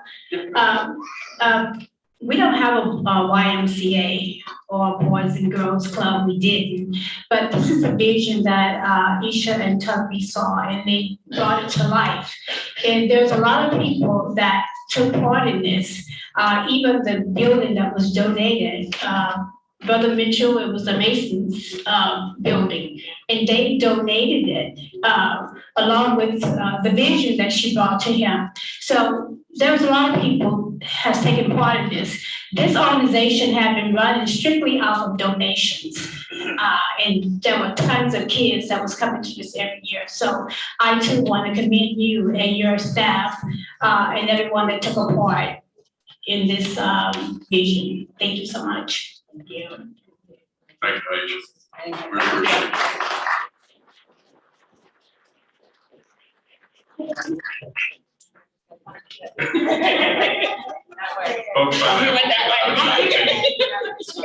Consideration and possible action on approval on amendment number 3 to existing law maintenance contract with the Texas Select Lawn Care to extend contract for an additional year of service and add both city cemeteries to the service locations, listing for the increase in cost and authorize city manager to execute the amendment. Good for everything, but I'm not really concerned. I'm concerned about doing the cemeteries. Didn't know we were going out to the cemeteries. That's been a request due to the fact that we're short-staffed and cemeteries are such a high-profile area. When it came up to renew it, I asked our city attorney if that was allowable. He said it was, so we got our current provider to quote it for us.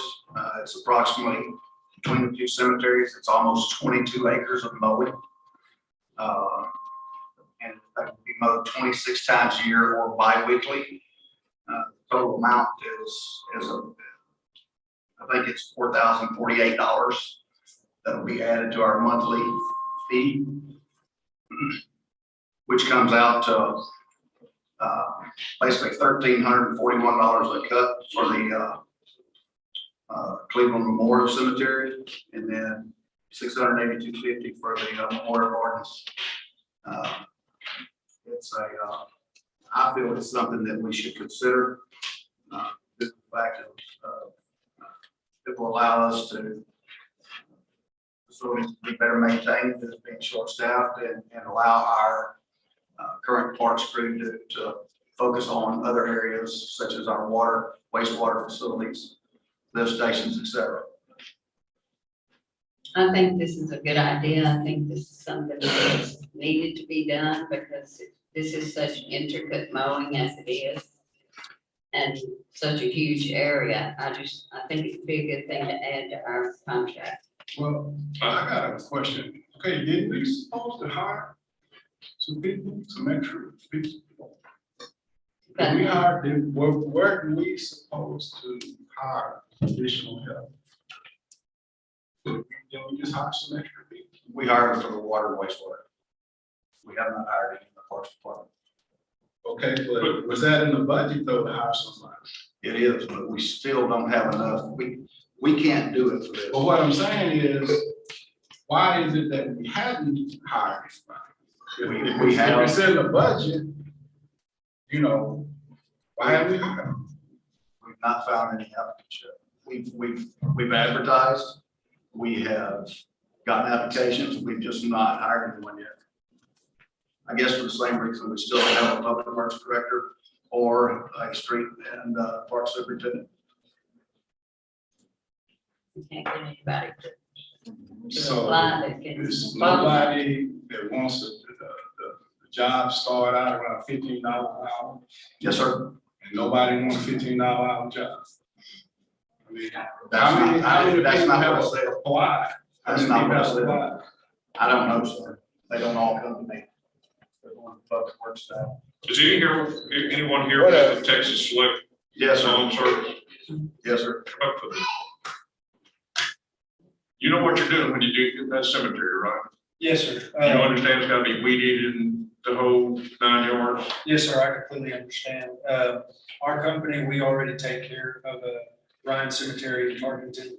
It's taken care of bi-weekly. We've been doing it for close to the past 6 months now. We haven't had any issues. We understand the little intricacies. This isn't just another yard. These are people's relatives. This is family. You know, it's heartfelt. It's important. Well, the only thing I think council needs to look at this. I think if we do, we'll give you a period of time to show us that you can actually do it and do it right. Because I know it's a problem. It's always been a problem with our city people. Yeah. I just want to be able to say, hey, you've done it correct, right. You know, I'd say give them 6 months, see what they do, come back and decide whether we're going to give you a contract for it or not.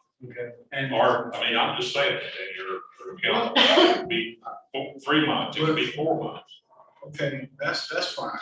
But my point, you know, if we short-handed, we need to figure out some kind of way to advertise those jobs and get people hired.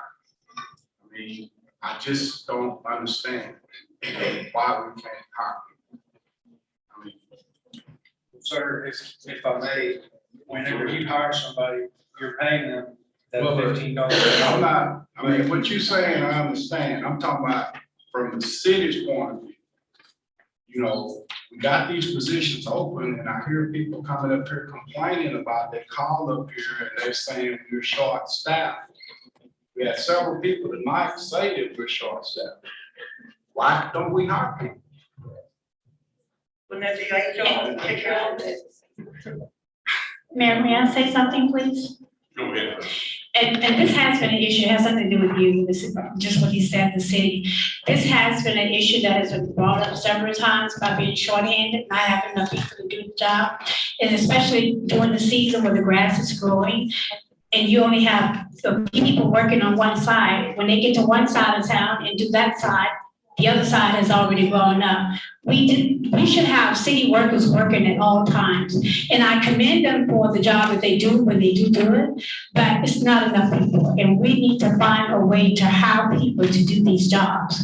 And I don't know what it's gonna take, but we definitely need to stop saying that we're shorthanded and have some people put in these positions. If the money is there to hire and we approved it, why haven't we hired anybody? I don't understand. They have to meet the qualifications. And so far, the applicants have not. To mow grass.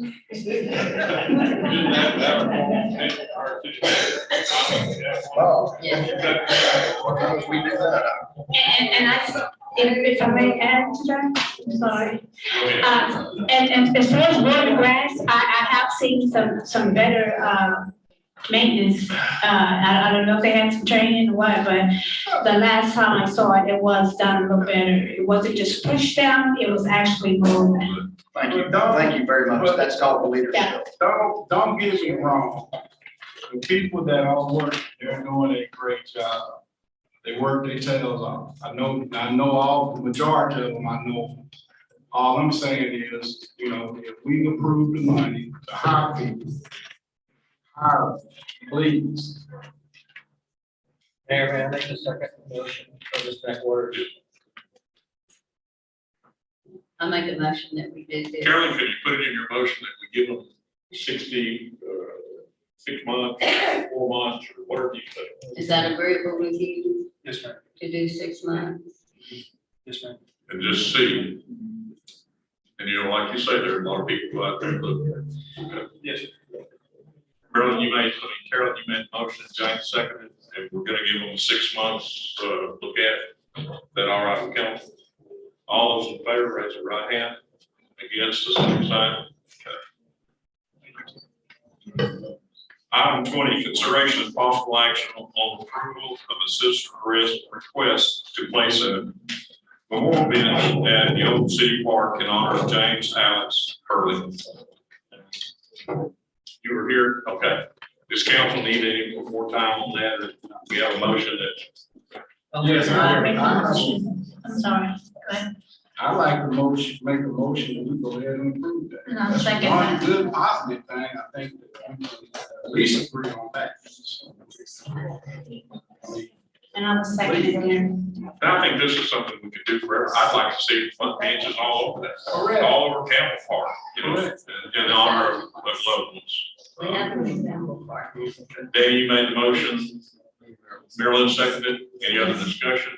All those in favor, raise your right hand. Against, the same sign. Item 21, consideration and possible.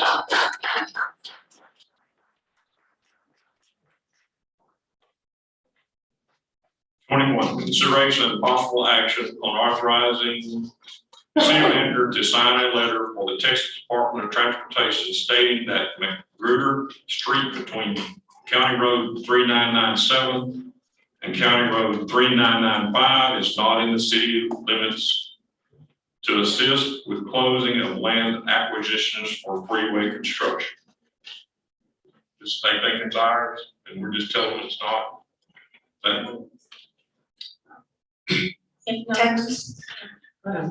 TxDOT had reached out to us because their title company is requiring this. They had asked us to confirm if it is in our city limits, and we told them it's not.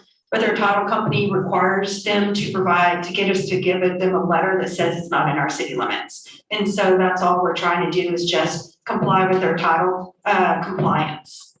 Mayor, with that said, I would like to go ahead and make that motion that we go ahead and approve this. Second. Okay, Marilyn made the motion, James seconded.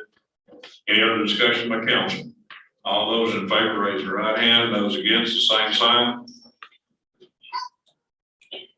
Item 22, consideration and possible action on agreement with Halls and Halls LLC for TRZ audit and management, and authorize the city manager to sign the agreement.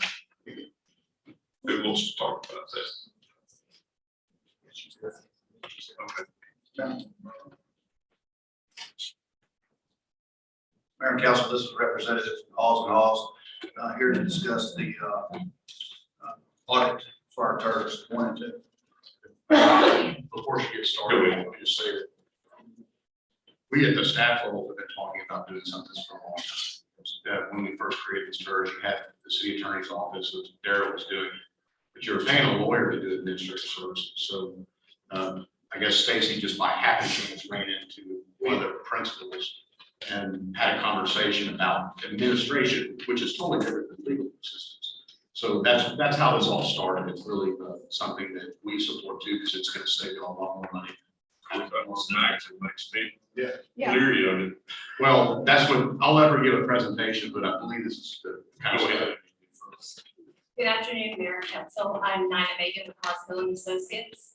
And before you, we have the contract for Turfs administration. And just want to preface that we administer a number of zones throughout the Texas, throughout the greater Houston area, several for the city of Houston, Baytown, LaPorte, as well as throughout Texas.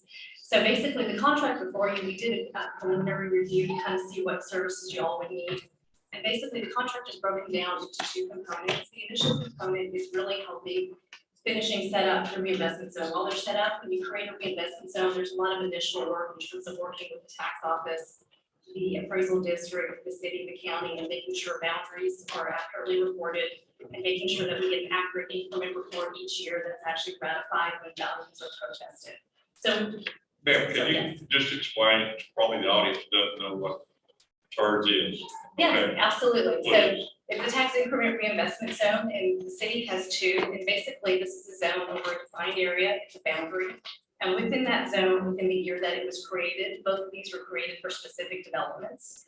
In the year that it's created, we call that the base year. So for example, if it was created in 2019, that's the base year. And any increase in taxable value over that base year because of public infrastructure improvements that are put in that zone go to repaying for public infrastructure. So in this case, you have developer upfront funding for public infrastructure, water, sewer, roads, drainage, for improvements in the community, and they'll get reimbursed from the value that's generated in that development. So that's in a nutshell, high level, how an investment zone works.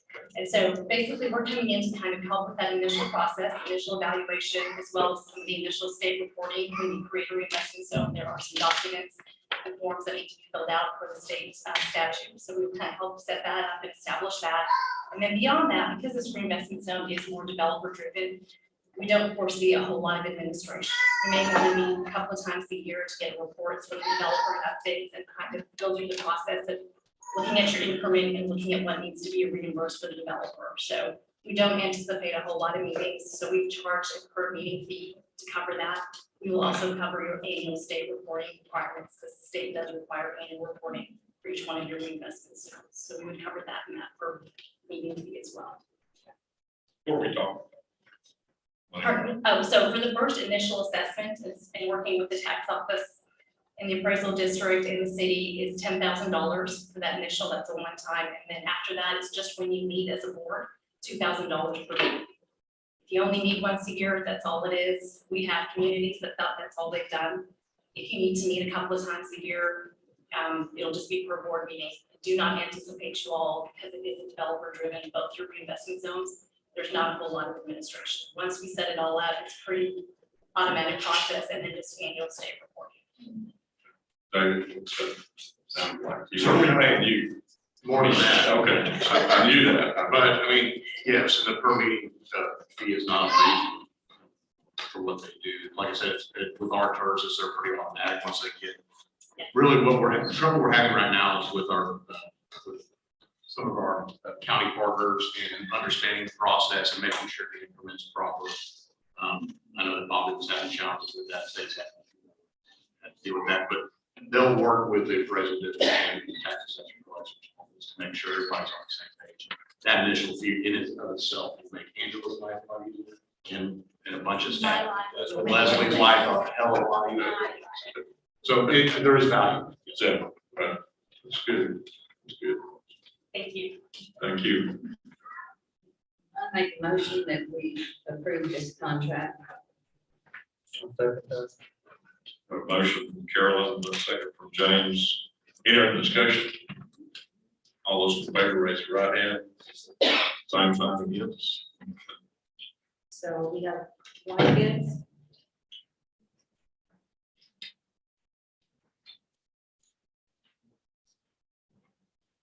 You know, you keep throwing $10,000 around and usually it adds up, but.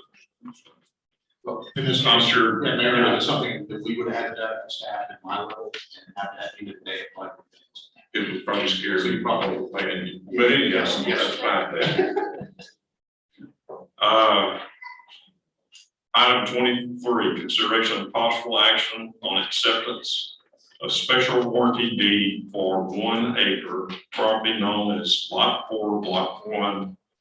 Only final plat of the Northside Elementary School addition recorded in the real property records of Liberty County, Texas, under file number 20220-16717 for an elevated storage tank location at the new Northside School location off of FM 2025 and authorize the mayor to sign the special warranty deed. This is the property that they were donated to school, donated to the, for the water tower.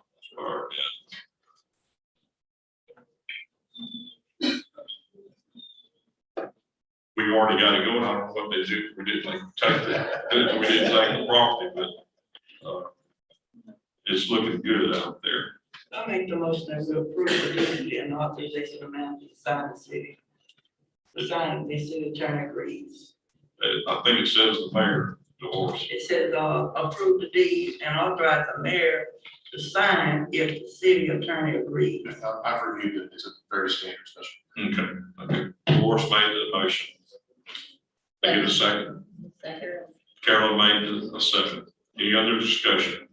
All those in favor, right hand against the same side. 26 and 27 taken care of. 28, consideration and possible action. Oh, excuse me. This is going to stay. I mean, got to get him hemmed up on that. Come on up, Brian. Consideration and possible action on light exchange project with energy to replace street lights to LED for a cost not to exceed $10,500.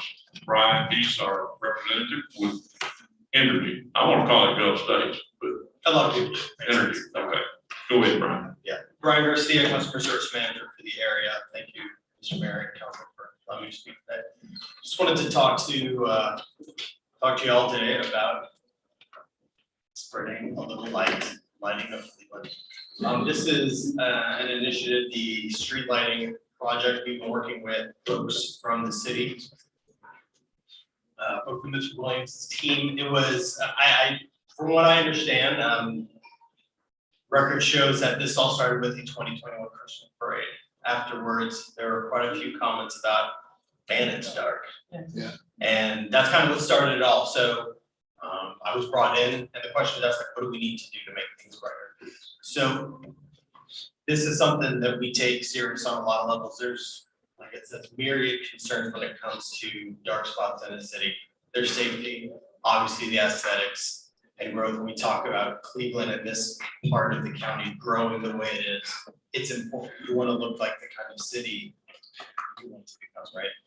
And that's what we see it as well. Safety is a huge tenet at Entergy and something we value highly. So we did a street light audit. Our lighting experts went around and I'll show you guys some of the mapping that they did.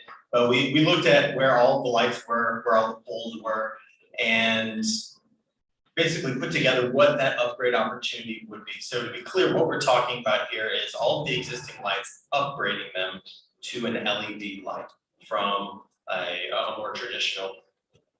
So just to talk a little bit about the benefits of upgrading from traditional to LED. First of all, the brightness. It is a lot more evenly distributed. The light is, it's cooler. It's a white light that is actually easier on the eyes. It's less irritating, creates less glare in automobiles as well. You can kind of see the side by side, the traditional yellow lights versus what the new white LED lights are.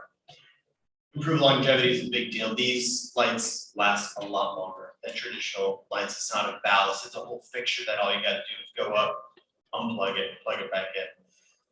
It's a full replacement of the entire unit. And one of the benefits, if Entergy does this, we maintain them. So you don't have to worry about finding somebody to go, pay thousands to get their bucket truck and go full with the ballast and everything like that. We show up, we replace the unit. Another benefit, this may or may not be important to some folks, but it's a lot, they are up to 80% more efficient than traditional lights. That means a lot less load on the system. Now, if you remember a year back, one of the biggest issues was load on the system when we're trying to get things started back up. Taking that much off of the system is a huge benefit to everybody in the long term. So when we talk about what the proposed street lighting plan is, you can very clearly see my map exactly what we're planning on doing. Sorry, that is a tiny map. But basically, if you can see them, you deserve an award, but there's a lot of little red dots all over that map. That's where every pole is, every Entergy pole. Now, where there's a little blue star, and you can see there's a lot of them, that's where we actually have a light. And what we're talking about is upgrading all of them. Now, the price is pretty straightforward. It's $25 upgrade fee. That's a one-time fee, you pay it and you're done. And that's where the $10,075 comes from. That is the upgrade fee. And you can see at the very top, I wanted to put this, the mercury vapor lights, that is something that's no longer manufactured. We don't buy them. We can't get them. And so all of those lights, 211 mercury vapor lights, those would be replaced for free. We would just make that. That's mostly on the rooms and stuff, right? The bigger lights, the mercury vapor. Yeah. I'm not positive exactly where they are. They're kind of sprinkled throughout, but all those would be replaced with, without the $25 charge. And you can kind of see the rest, the 100, 250, and then 400 lights. Regardless of the size of the light, it's a flat $25 free fee. So you do the math, the 331 plus 66 plus 6 times 25, that's where we get the $10,075. There's no fees in there. One thing I will mention in the long term, your usage, you guys know that council knows, I'm sure that you don't pay for the electrical usage of those lights, but the long term savings of going to LED as far as fees and the maintenance and everything, it is a cheaper light to maintain and to budget for from the city's perspective.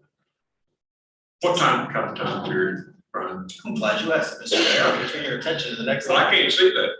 I can't even see that board. I apologize. Well, yeah, so this is, I wanted to talk to you about the strategy, about how we're going to roll this out. We talked about it, and I don't want to ruffle any feathers, but we're also experiencing some manpower issues. Sorry. But there's also, so there's manpower, there's also supply chain issues, and it's about how quickly can we get these lights. When you're talking about 611 lights, that's a lot. I mean, some of these fixtures are huge. Like, we wouldn't have a place on our property to put them. Right. So we have kind of a phased approach is what we're proposing. We're gonna do them in, call it 50 to 60 light tranches, right? So what we would do, our process right there, first, we give it to our designers, all right, this is the first tranche, go ahead, they design it, we order them, we get them in, we install them. Each one of those phases, I say 2 to 3 months, 3 is a very conservative estimate, but 2 to 3 months per phase. Doing the math again, you're looking upwards of 10 phases to get everything done. But the reasoning behind that is, A, from a procurement standpoint, it's just a lot more feasible given what the supply chain looks like right now. You just can't get 600 lights. But also, people will start to see results a lot more quickly instead of having to sit and wait for all of them. Okay, oh, there's this light, this area is a little more lit up. Oh, over there it's a little more lit up now. So again, you see that incremental improvement, which is a thing I think is important as well from a community standpoint. And what we would do after everything's installed, then we look at billing. We make sure the billing is where it needs to be, and we move on to the next tranche. And then after all this is done, I feel like I was talking to a couple of people today about this, but once we were to install all the lights, everything's upgraded, great. now we can go back and look at where are the dark spots in the city? Where do we need to put more new lights that weren't there before? So, because in my mind, it doesn't make sense to just start adding lights to things we think might be dark before we lit everything up. Because again, these are a lot more luminous. I think it's gonna make the city look a lot different once they're all installed. So we'd get that done, then we can look at dark spots going forward. That was all that I had. Any questions about strategy, the lights themselves? What you gonna do, all the whole city, and everything of this, the town, in a town? So all of the lights that are on, the way we did it when we created this map, those are all of the lights on the city of Cleveland accounts. Those are the lights that we looked at. Yeah. I just want to make sure I answer that carefully. Yeah, these are the ones in the city. Neighborhoods and everything. Yes, ma'am. Thank you. And obviously, as we go and kind of prioritize the tranches, the city can tell, to us, we're happy to do whatever tranche makes the most sense. Y'all can tell us which phases should go first, second, third, et cetera. I know that for the over $10,000, you just bills this, don't do the lights. Correct. Yes, sir. Yep. Yeah, the way, and that's something, and the way I got this idea, we're doing a similar project up in Oregon, there's only 180 lights, but basically, they kind of wanted to pay for all of it up front and kind of do that invoice, and then we can, design with the tranches like we talked about. But we can definitely discuss if y'all would rather kind of pay in increments. Brian, will it be, I know the regular poles, that are just, I call them yellow. Okay, like the Cobra lights. Do a different type of fixture, just. No, by and large, typically when we do this, we want it to look, the fixture itself is gonna look slightly different, and I thought I had a picture in here of like kind of comparing them side by side, I apologize. But essentially, the newer LED, it's a lot smaller profile. It will fit on that same pole, but the profile itself, while the other fixture would have been this big, we're talking about something that's just flat. Yeah, it'll fit on the same pole, but it'll look very different, smaller profile than the fixture itself. Just to add something, you just told me that you're gonna take care of some of these old power lines, the old cable TV lines. At times you're gonna take them off of y'all where they're not hanging on our poles, right? You said it when you can.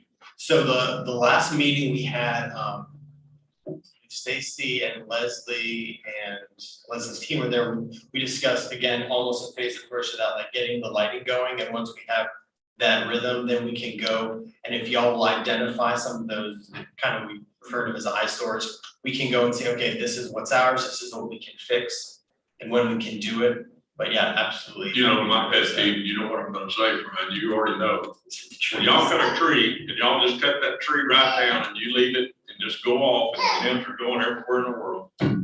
Just cut the freaking tree down. To me, it looks terrible. You go down, and you know what I'm talking about. I understand y'all's position. But why not just cut that tree where you don't have to come back in 5 years and do it again, and you just leave 2 branches that are going up in the air and poles and lines going between. That's just a pet peeve of mine, Brian. Duly noted. Thank you, sir. Mayor, I just wanted to say, thanks to Brian, because this is a project that you did for a long time. You immediately got started on it, and I want to thank Mr. Reynolds, the one who actually put this together, because some citizens not necessarily complained, but they realized how dark it was during that parade. So we just want to thank you for starting on it immediately. And thank you, Mr. Reynolds. Thank you. I want to add to that, I have one of the new LED lights in my driveway. And when they replace all of them, you will notice that they are considerably a lot brighter. And a lot of the neighborhoods here in Cleveland, we have a lot of streets that are dark. We got a lot of the old lights that are out. And once you replace the LED, you notice the difference. It will light up the street. And one of them will do twice as much light as the old. It's noticeable. Absolutely, 100%. Oh, I did have another question because I think one of the initial meetings that we had, you indicated that if someone calls in, that you will replace it with that same light. So now that you've started this new project, you won't be putting those old lights in? You remember? Yeah, so, no, that's a great question. Now, part of the, like I mentioned, we have to actually, it has to go through design. So as we, and this is a lot of energy inside baseball, but we actually have to calculate what the effect of changing out a light is going to be on the load of the system. It seems like it's a light, it's a big deal. Well, extrapolate that over a few hundred lights. So as we go through this process, once something is designed and it's kind of input into our system, yes, we can go ahead and change to the LED. But in the meantime, as it's like just kind of ad hoc, one at a time, changing out the lights, we're probably going to, and so far as we're able to, again, if it's one of the big ones that are outdated, we wouldn't be replacing it with that. We'd definitely do that with an LED.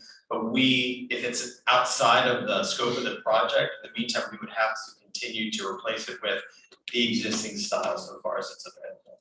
Now, if it's not, obviously it would be an LED. Okay, and my last question, once this is approved, how soon would you get started on this? We've actually already started. Okay. I think, Marilyn, if you look on the north side of town, they've done work on the roads, and I definitely could, I have a pretty hard time seeing anything, but. So I would like to go ahead and make that motion that we go ahead and acknowledge this project into effect. I'll second that motion. Marilyn made the motion, James seconded. Any other discussion by council? All those in favor, raise your right hand. Those against, same sign. Item 25. Thank you. Consideration of possible action on preliminary acceptance of streets, water lines, sanitary and storm sewer systems of Grand Oaks, section 7 and 8, and acceptance of maintenance bond to be in effect for 1 year with final acceptance of streets, water lines, sanitary and storm sewer systems to follow expiration of maintenance bond period. So we're taking it over, they take it for a year, and then it's ours. So. Anybody got questions on that? Did we not already do that? This is long overdue, we just kind of got postponed because of COVID stuff, but David Van contacted me and said, hey, Right. we're a little behind on the final walkthrough. And I believe Stacy, that you actually went out there yourself and looked at all the punch list items and all the infrastructure to make sure it's in shape for acceptance. And we got our utility guys go out there as well with exercise, the water valves, the water, fire hydrants, things like that.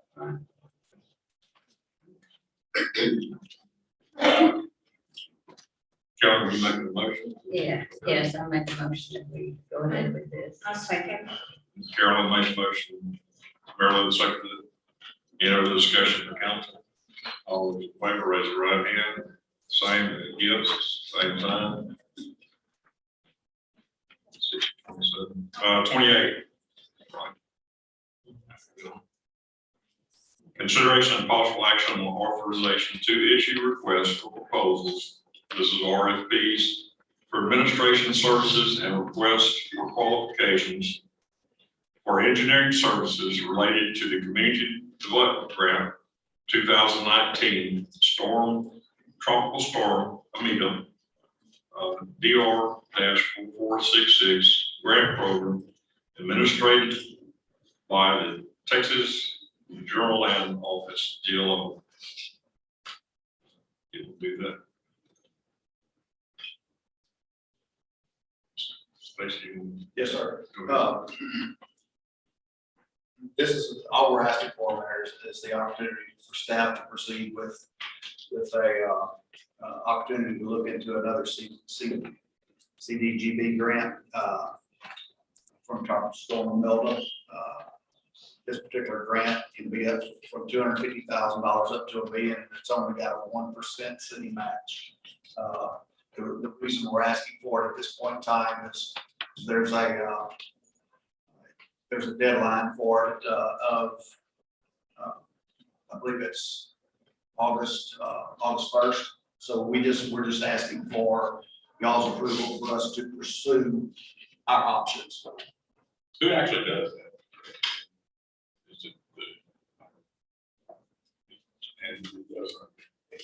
What you have to do for a CDBG grant, which when you go out for an RFP, which is a request for proposal, you have to do one for a grant administrator, and you also have to do one for an engineering firm. Once you've hired both of those, the grant administrator and the engineering firm will meet with the city staff and develop the work, the scope of work. They will create the application. The application will come back to council for council to bless that application. And then that application will be sent into the GLO, which is the General Land Office. It takes a little while for them to award it, and if we get awarded, at that time, the cost will occur. There's no cost generally with the administrator or the engineering to develop the application. The cost generally will occur once the application is awarded to the city. It is. Potential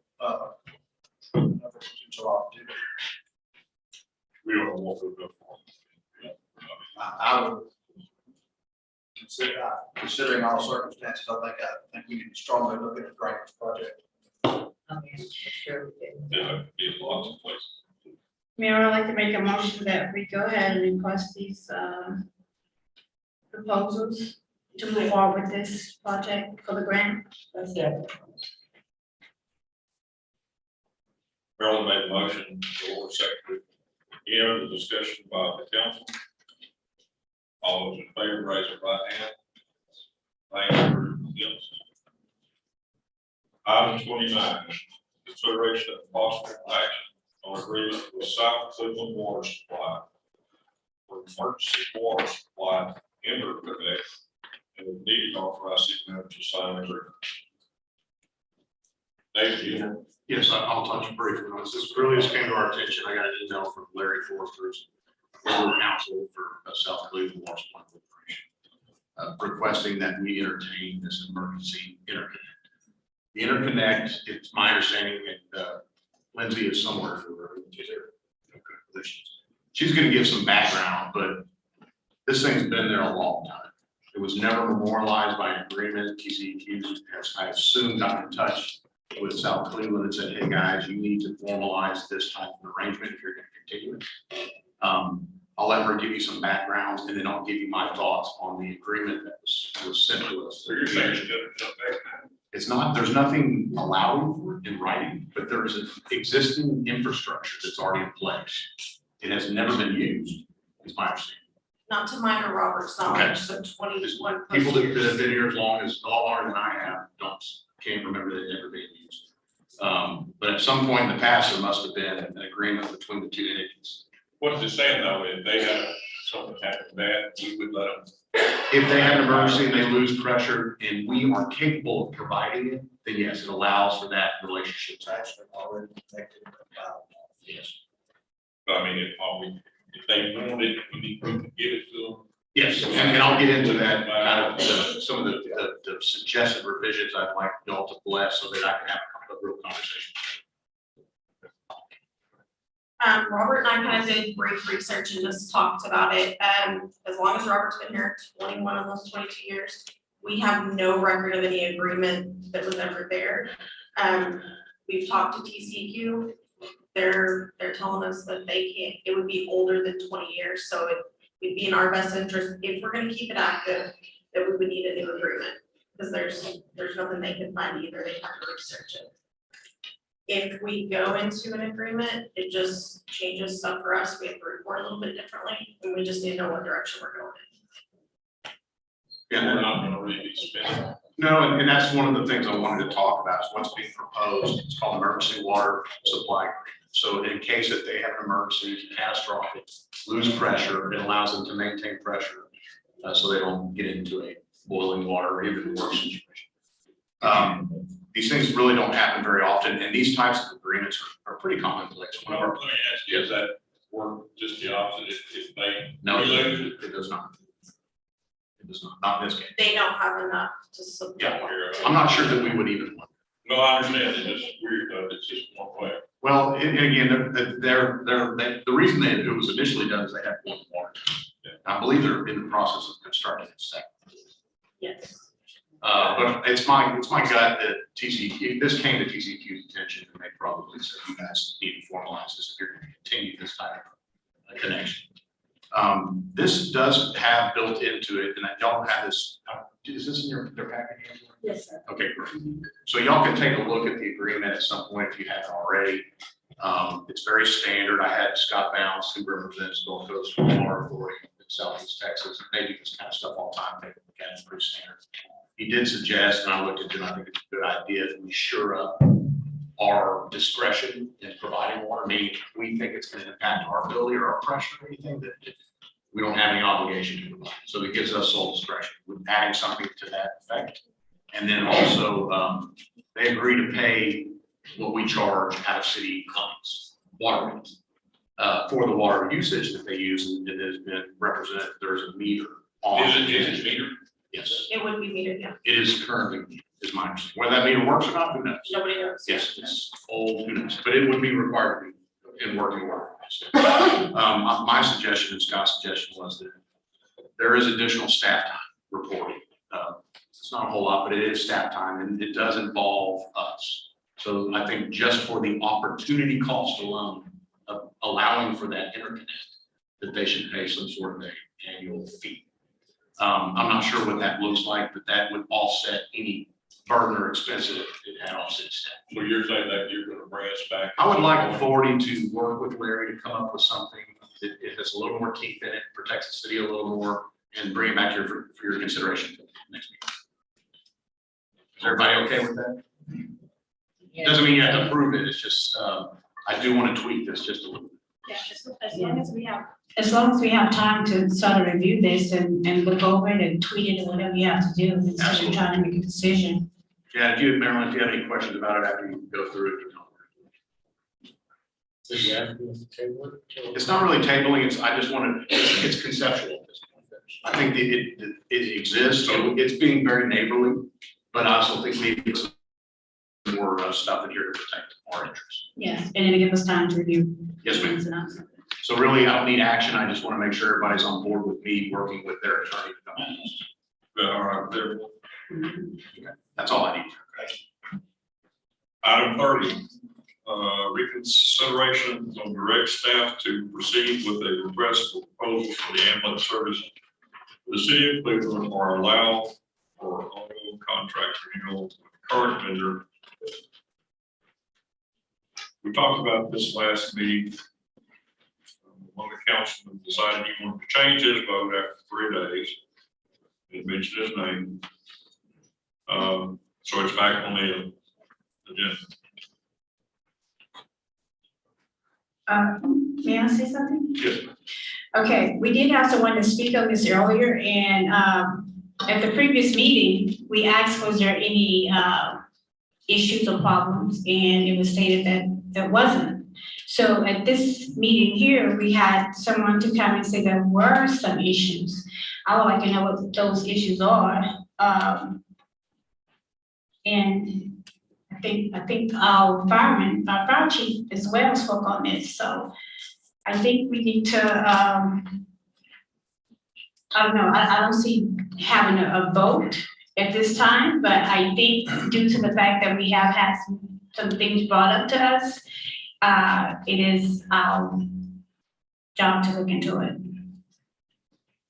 Well, but if we had discussion over it, we all agreed to pass it, everybody was in agreement. And the people that, this was on the agenda for quite a while. If they had a problem, why didn't they come to us last month? I totally agree. This just didn't come up since last month. I mean, it's been on the table for 2 years, what, two or 3 years. I mean, if it was such a problem, why didn't y'all show up? I mean, we discussed it and our fire chief gave his input. Everybody gave their input. the cost was $45,000 a year. And that saves us a whole lot of money, you know, from what we was paying when the city funded it. So what's the problem? I mean, it was 4-1, it was voted on, so do we have to go over it again? I'm just, I mean, council, that's, you know, if y'all wanna go over it again, we can, but if we've already discussed it. And the one that objected to it, what are your objections? My objections to it was that the hospital had concerns with the clients passing their lives and not dropping patients off at their hospital. And it was creating issues for them. And that's why I invited them to come back and talk to you tonight, and they expressed all their concerns and their problems that they were having. That's why I wanted them to come back and talk to you about it. Okay, why didn't you invite them last month? I mean, this just didn't what created it. But if y'all wanna go back over it again, we can. But I totally agree. Everybody had the opportunity to speak then and the question was asked and it was stated that there was no issue. you know, what about the other entities that put in bid on it? You know, we gonna listen to their opinions too, or? I mean, well, I think it's a non-issue. right, that's what I'm saying. It doesn't make any sense. I mean, we're gonna make a decision tonight and then next month we're gonna go back over it again. And the decision was unanimous. You know, just doesn't make any sense. And I don't think it should have been put back on the agenda, but if those complaints needs to be brought forward, that was okay, but I just don't think this item should have been put back once it was voted on. We voted on it. Well, I'm looking to bring those complaints back up. Well, but James, you're not the council. No, that's why I gave our council opportunity to look at it again. You're not the council though, again. Like we voted, you voted for it. Yes, sir, and then I changed my mind because I And you can't do that, James. Do you really believe you can vote and then change it 2 or 3 days later? I mean, are you that? I mean, that is ridiculous.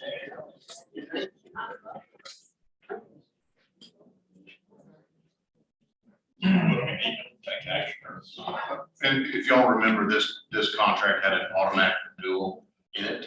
So taking no action means that would take place. The dates, Angela put it in your little briefing. It says we have a 90-day termination date in the contract. We would have to give them at least 90 days notice. The contract expires on July 1st of this year, which means that we would need to do something. If we wait till next month, we've missed that 90-day window. Well, does anybody else have any objection to it? Was the 90-day, given to the city? No, in fact, no. What we were discussing last meeting was whether or not you wanted to give notice of termination so that we could go back out for proposals from all companies, including Allegiance.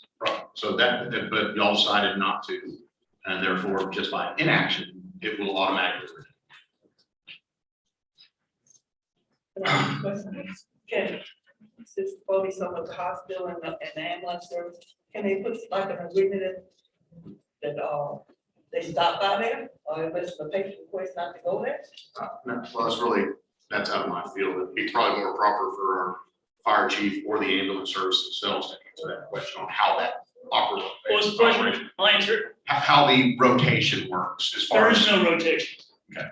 In the state of Texas, I cannot tell anybody what hospital they have to go to. I'm not talking about people who elect one. I'm talking about those who don't. No, sir. I'm talking about if you're the patient. Yes. Now I come pick you up at your house.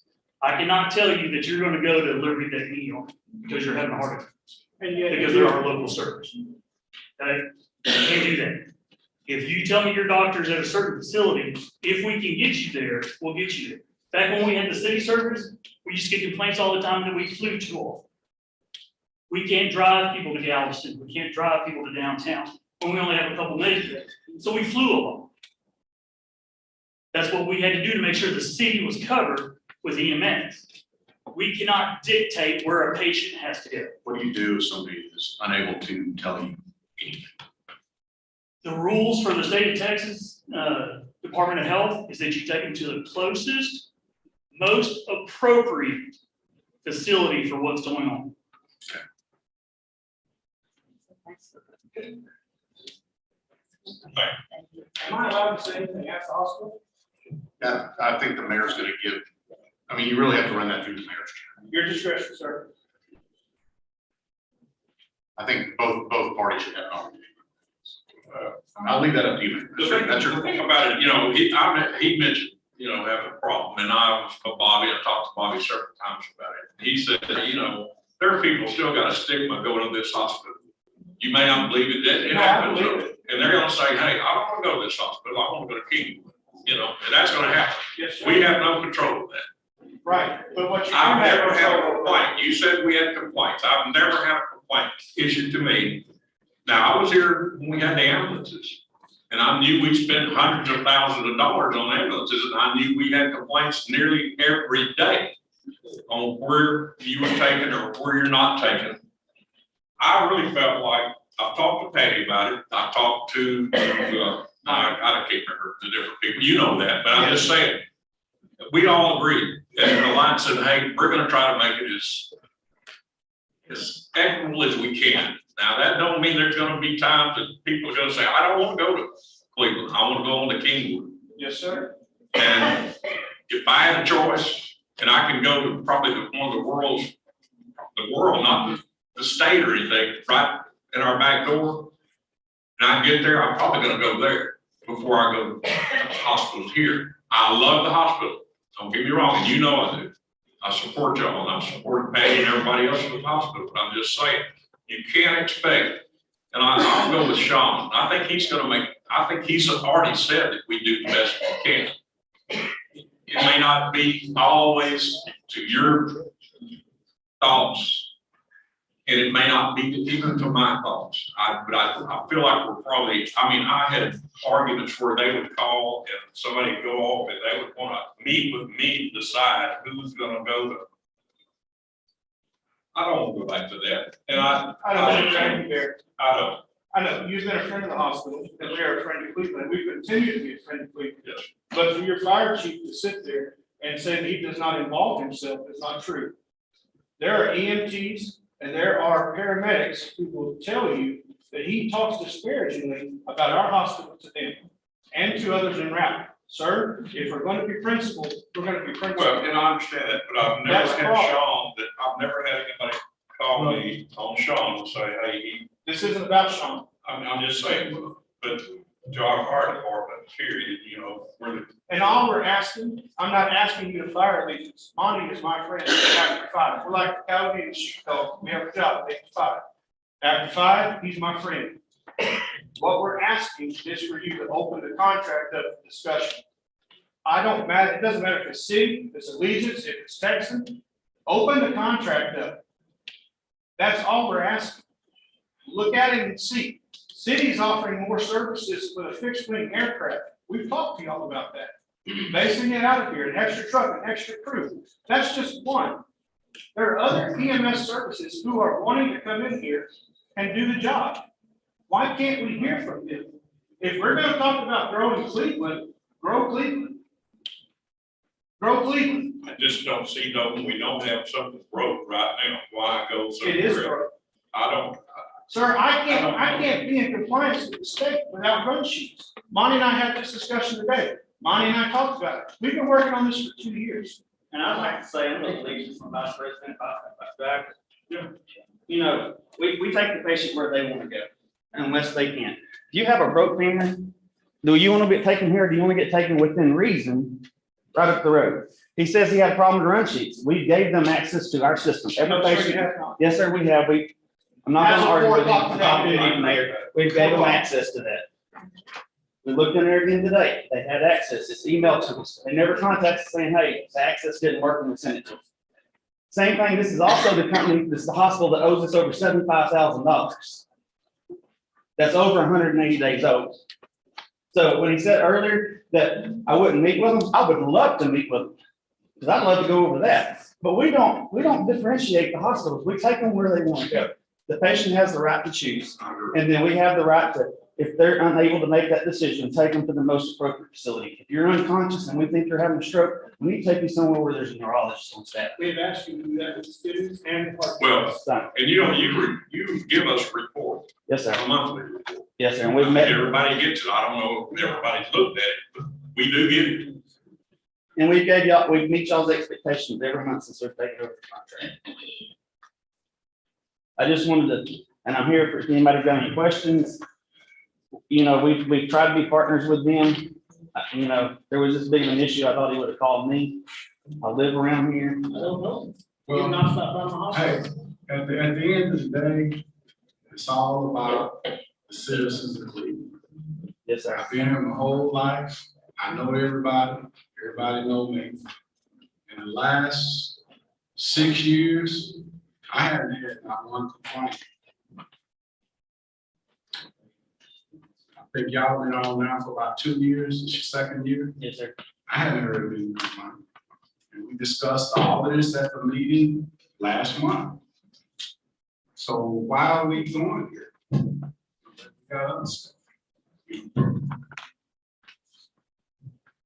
Do we just leave it? Again, inaction means it'll renew on that. If you want us to go out for proposals for EMS services, we'll need to give them notice of term before. That means May 1st, is that right?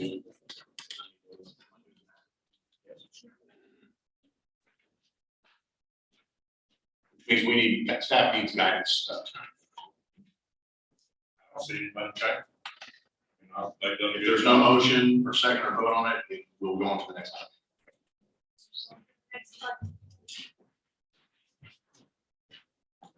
Item 31, possible reconsideration of action on street name change from Beach Avenue to be changed to Ernest Carrington Senior Avenue.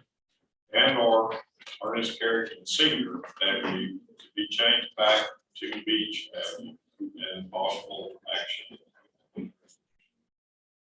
We've heard from the Carringtons. Council. I think we should leave it like it is. We changed it and I think it was unanimous, or I'm not sure you voted for it. And I think we should leave it like it is. If we don't want to change any more streets going forward, then let's do that going forward, but let's not reverse this. We shouldn't do that. Okay, I want to say something. Now, Then I'm gonna agree with you. But now, a year and a half ago, I brought this to the attention of the council. We're going down a slippery slope. You know, how could I vote against characters? I mean, they supported me my whole career and everything. Now, Brian, this boy dad gave me my first haircut. I've been knowing him my whole life.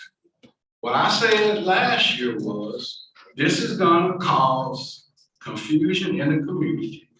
It breaks my heart to see the Carrington family and the Bryant family, you know, getting crossways over this, and we could have stopped it last year. It doesn't make any sense. But we didn't, so we have. Yes, but what I'm saying is, my point is, the cat is out of the bag. Feelings already hurt. Stuff been said tonight, it hurts me. And from now on, you know, just like the young lady wanted to put the bench at the park. You know, I said back then that we need to figure out a way where we can honor people, a public museum or park, bench or something, because naming these streets, we were going down a slippery slope, and that's what I meant. So it is what it is. No matter what we decide to do tonight, it's hurt feelings. Okay, and I don't like to see people's feelings hurt, and we could have stopped it. That's all I got. go ahead. I'm Charles Bryant, Roy Bryant's son. First, I think it's a privilege that my father's name still comes up after 20 years of him being deceased. Now, it was brought to my attention nearly 3 years ago, to change that street to Roy Bryant. I decided not to. My family honors my father. And as we talked, I talked to family members, and we are in process of erecting a bench for my father. That street doesn't belong to a family. It doesn't belong to precinct 20, it belongs to the city. Everybody uses it, you know? And I'm not trying to change that to Roy Bryant. I never wanted to. It never crossed, thank you for offering, but I never wanted to change it. My family member said, well, why don't you do it? And it kept coming back up, and I said, no. Beach Street was historical because that's where the whole county is. That's where his business was on Beach Street. Mr. Carrick, I didn't know your father, but what was his business at? Barbecue right there at his house. What was his address? What? What was his address? 505 Beach. 505 Beach. 505 Beach. 701 Beach. Bobby Brown had a company there on Beach Street. That's historical. What you're doing is you're taking the history from one family, giving it to another family. If you put a bench in his yard, I put a bench in my yard, and our fathers had businesses on Beach Street, everything is fine. I have no problem with that, you know? But I'm not trying to argue with him. I'm just saying, let's just do what's right. Like the lady, she was so proud that her son had a bench. If it was Beach Street in the first place that stayed there, it would be historical. It's historical to me. People would ask me, where's your father's barbershop? 701 Beach. When I went to court in Liberty, the judges, the Brandon would say, where's your father's barbershop? 701 Beach. Now that's taken from it. It's an old house there, and the minute that house will be gone, it's too small to put anything else there. So all I'm have is 701. It won't be Beach Street, it won't be a building. All I have is 701. So what this did was took from my family's history and gave to another family. I don't know your father. I can't take nothing from your father. You said my father worked for you. I don't remember that. I don't know anything about it. Maybe I'm too young, but I don't think it's right. And it wasn't done right in the first place, but I don't think it's right that you take someone's history and give it to another family. I withdraw the law. The city did. And that's what I'm saying. Like I was saying earlier, just do what's right. I'm not asking for a favor for myself. I'm just asking for what's right. Because what goes at the end of the day, the whole council is shining on the whole council, not just one member, but the whole council. And this is just a street sign. I'm pretty sure we have more important things to do than just a street sign, but I'm just asking to do what's right. So, Yeah. Give kind of 5 minutes. Just come on. Okay, 5 minutes.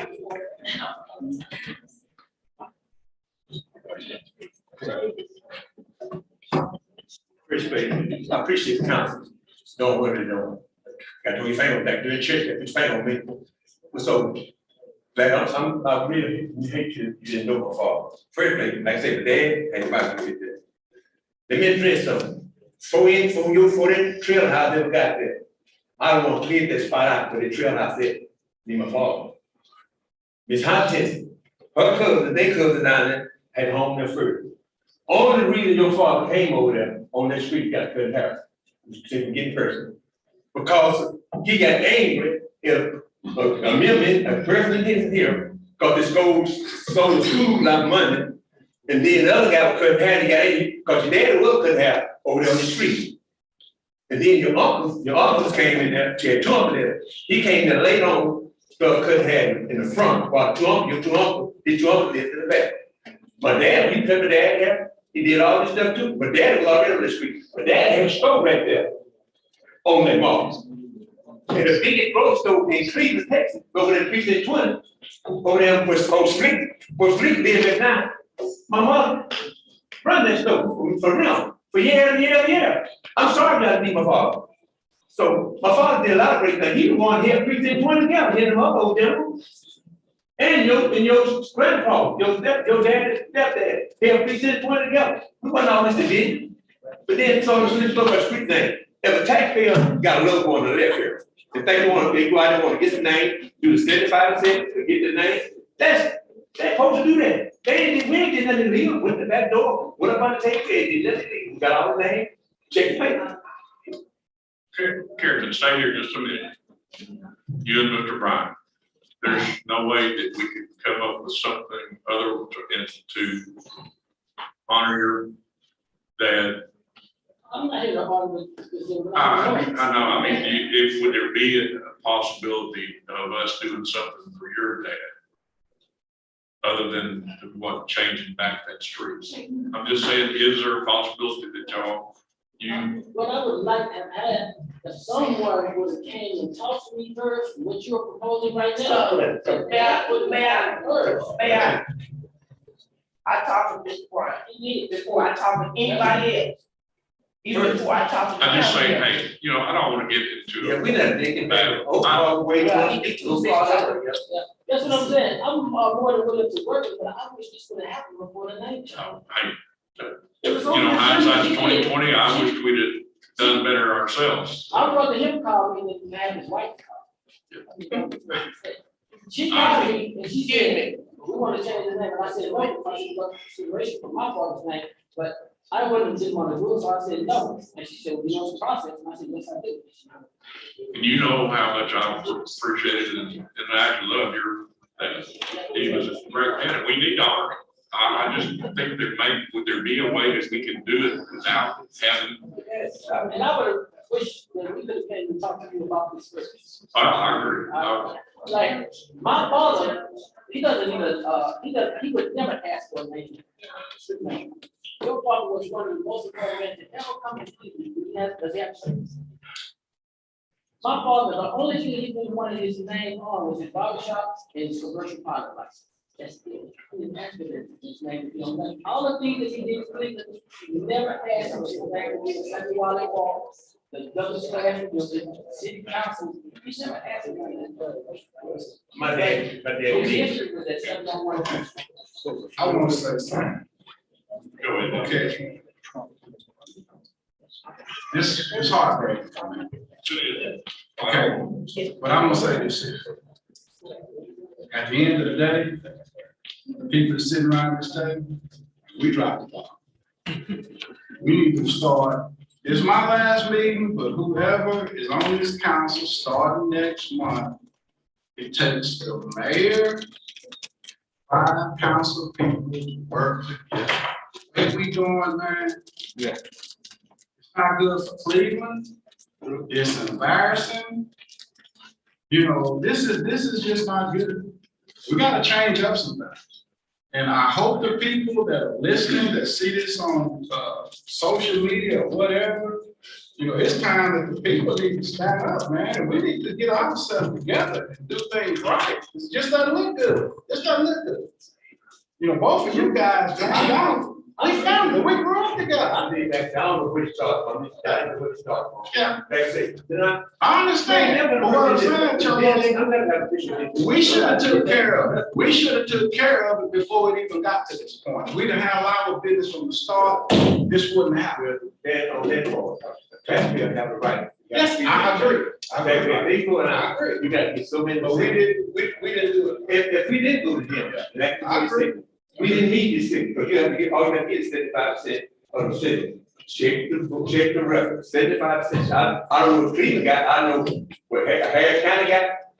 Man, just real quick, I just don't want there to be any confusion about this percentage. So here's what it Just by getting that number of signatures, it tells our city secretary that you have enough interest for council to consider. You can have 100% council, still decide not to. That's it. But then, on the protest call, you wouldn't have been up on the table.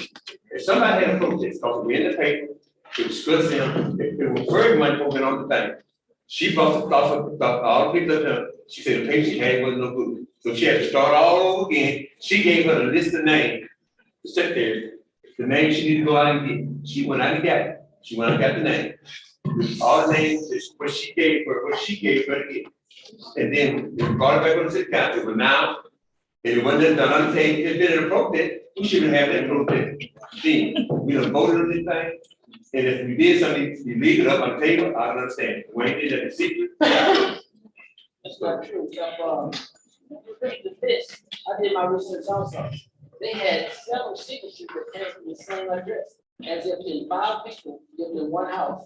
Address it. Well, I'm just asking some help. Mr. Rice, too, I wish we could come to some kind of way to honor your dad. Make the characters happy too. We dropped them, I don't know how to, and this is one thing, I'm glad I don't have to vote. This is up to council. But it was mentioned last year that we did a moratorium on this, but I was totally ignored. We gotta start listening. Mayor, if I may say We gotta something, start please. considering, I'm done. And first of all, if I may, Go ahead. first of all, we do not have an ordinance or guidelines to do street names. We don't have an ordinance for that, and that's probably where the wrong started at. If we had had guidelines or an ordinance in place, then there could have been procedures followed. But this is one reason why I did not vote for this, simply because the council stated that they were no longer going to do this. So I know Mr. Carrington, I know Mrs. Carrington, I know your father, and even once before that, I didn't want to vote on it. So I stood my ground because the council said they was not going to do it, and that's why I did not vote on it. But we have to start somewhere. We have to start somewhere. So whether it's to create an ordinance to do this or just cut it out altogether. Mayor, so the reason we don't have ordinances about the procedure is you as council, all cities have absolute jurisdiction of their streets and the names of the streets. And it takes action of council to change, but it's very commonplace to handle it that way. There hasn't, like Danny said, I do remember the discussion about, honorarium, legacy wall, something like that. Well, I think that Stacy and I just talked about it. At the next meeting, we'll come back, we'll have a discussion item and explore some options for y'all to talk about, so that at the very least, we avoid this moving forward. I don't think it's right because everyone loves their father, everyone loves their mother. Every family in Cleveland can't go and name their street after them. Can't do it. So I don't think it should have been changed in the first place. I don't think, and I don't agree with what's happening. And I would love for it to be changed back to Brian. And as you can see, Mr. Carrington, he's not trying to me to say change to Carrington Brian. You see what he is, he went back over to. And you're saying back at the beach. Yes, no, yeah. That's what I'm saying, he's not trying to, no, I'm not here to argue with it. You know what I'm saying, that my father didn't really be like that. And he can say what his father did with the rock, but everyone, all of the council knows what my father did, he helped build the community. So I suggest if y'all gonna do this, put it on the balance. Mr. Brown, he live on the street. He did not live on the streets. He live over there on East Street, where right there, Odell Street. He lives on East Street. Hey, we gotta quit this, okay? Y'all sound like counselors. I'm looking out, you know, Ms. Carrington, I think the world, come on, you've been patient. Yes, and I've been opposed, and I believe in Michelle Obama. He could go, I'm gonna go on. I think the best way to resolve this through the council is to take it back to Beach Street. And I tell you why, because I speak for a lot of people in silence. I speak for a lot of people in silence. Mr. Carrington, I love the Carrington's family, members of the Carrington family, because I was raised right there in that neighborhood. In fact, I live directly across from Mr. Bad Eye. See, his father was known as Mr. Bad Eye in precinct 20, not Ernest Carrington Sr. Nobody knew that. Ernest Carrington Sr. Okay, and here I read that if a street name was associated with a criminal aspect, then it became a controversial street. Ernest Carrington Senior Street is now controversial because it is associated with a known criminal. Okay, now if you don't take this back to Beach Street, then we are a criminal. Even though we have senior at the end of it, in precinct 20, Ernest Carrington Jr. When I see that, and it's a criminal aspect. It's a criminal aspect. So, and a lot of people are not gonna say or stand up against this, but it's wrong. It is wrong. It is wrong to the precinct 23. And like I say, a lot of people are not gonna stand up and say that this is wrong. Mr. Bad Eye, his father was known as Mr. Bad Eye. Ernest Carrington was known as Ernest Charles Carrington, who is a known criminal. And that street should be taken back to Beach Street and released. My father was hurt by it, very, very bad. Had never thought about it until I saw the street check. Dolores, what's your view on this? I mean, you sort of brought this up. No, I did not, baby, don't you go there. I didn't have nothing to do with that petition. I didn't bring that petition to the city. I didn't even know nothing about the petition. They delivered my package, and Mr. Carrington came to me and let me know that they was paying for it. I'm not trying to put it on anybody. I just thought like. Yes, I was married to a Carrington for a few seconds. And so we left, we separated in 1995, we got divorced in 2000. No, and I'm not gonna disrespect the name. I'm not gonna disrespect. Well, I'm not asking you to take that one. I'm just asking you, do you have any input on this? What you think,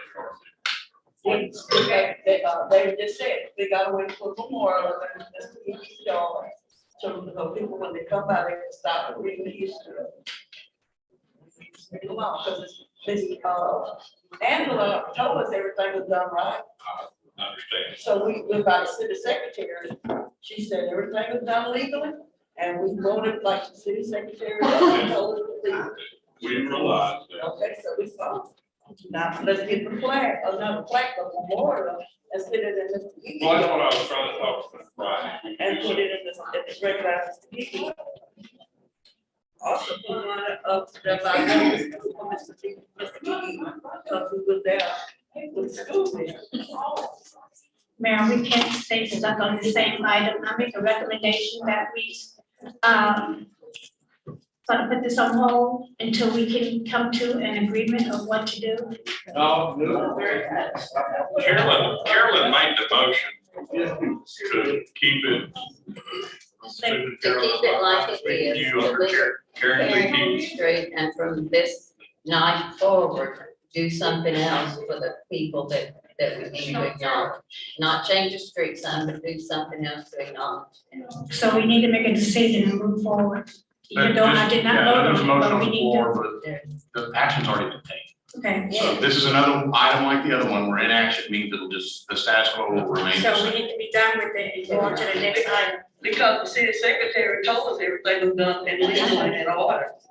So after the city secretary put the stamp of approval on it, all you can do is move to the next item. You know what the city secretary said. So we have a motion, we need a second. We don't think. I don't think. What do we need to do to move on?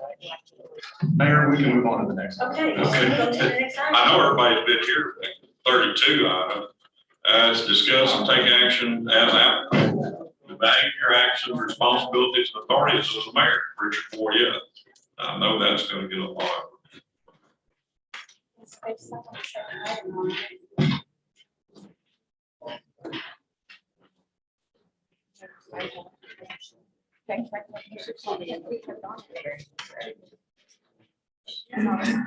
So what, want to spank me? I put this item on, I and another council member put this item on because of the behavior of the mayor.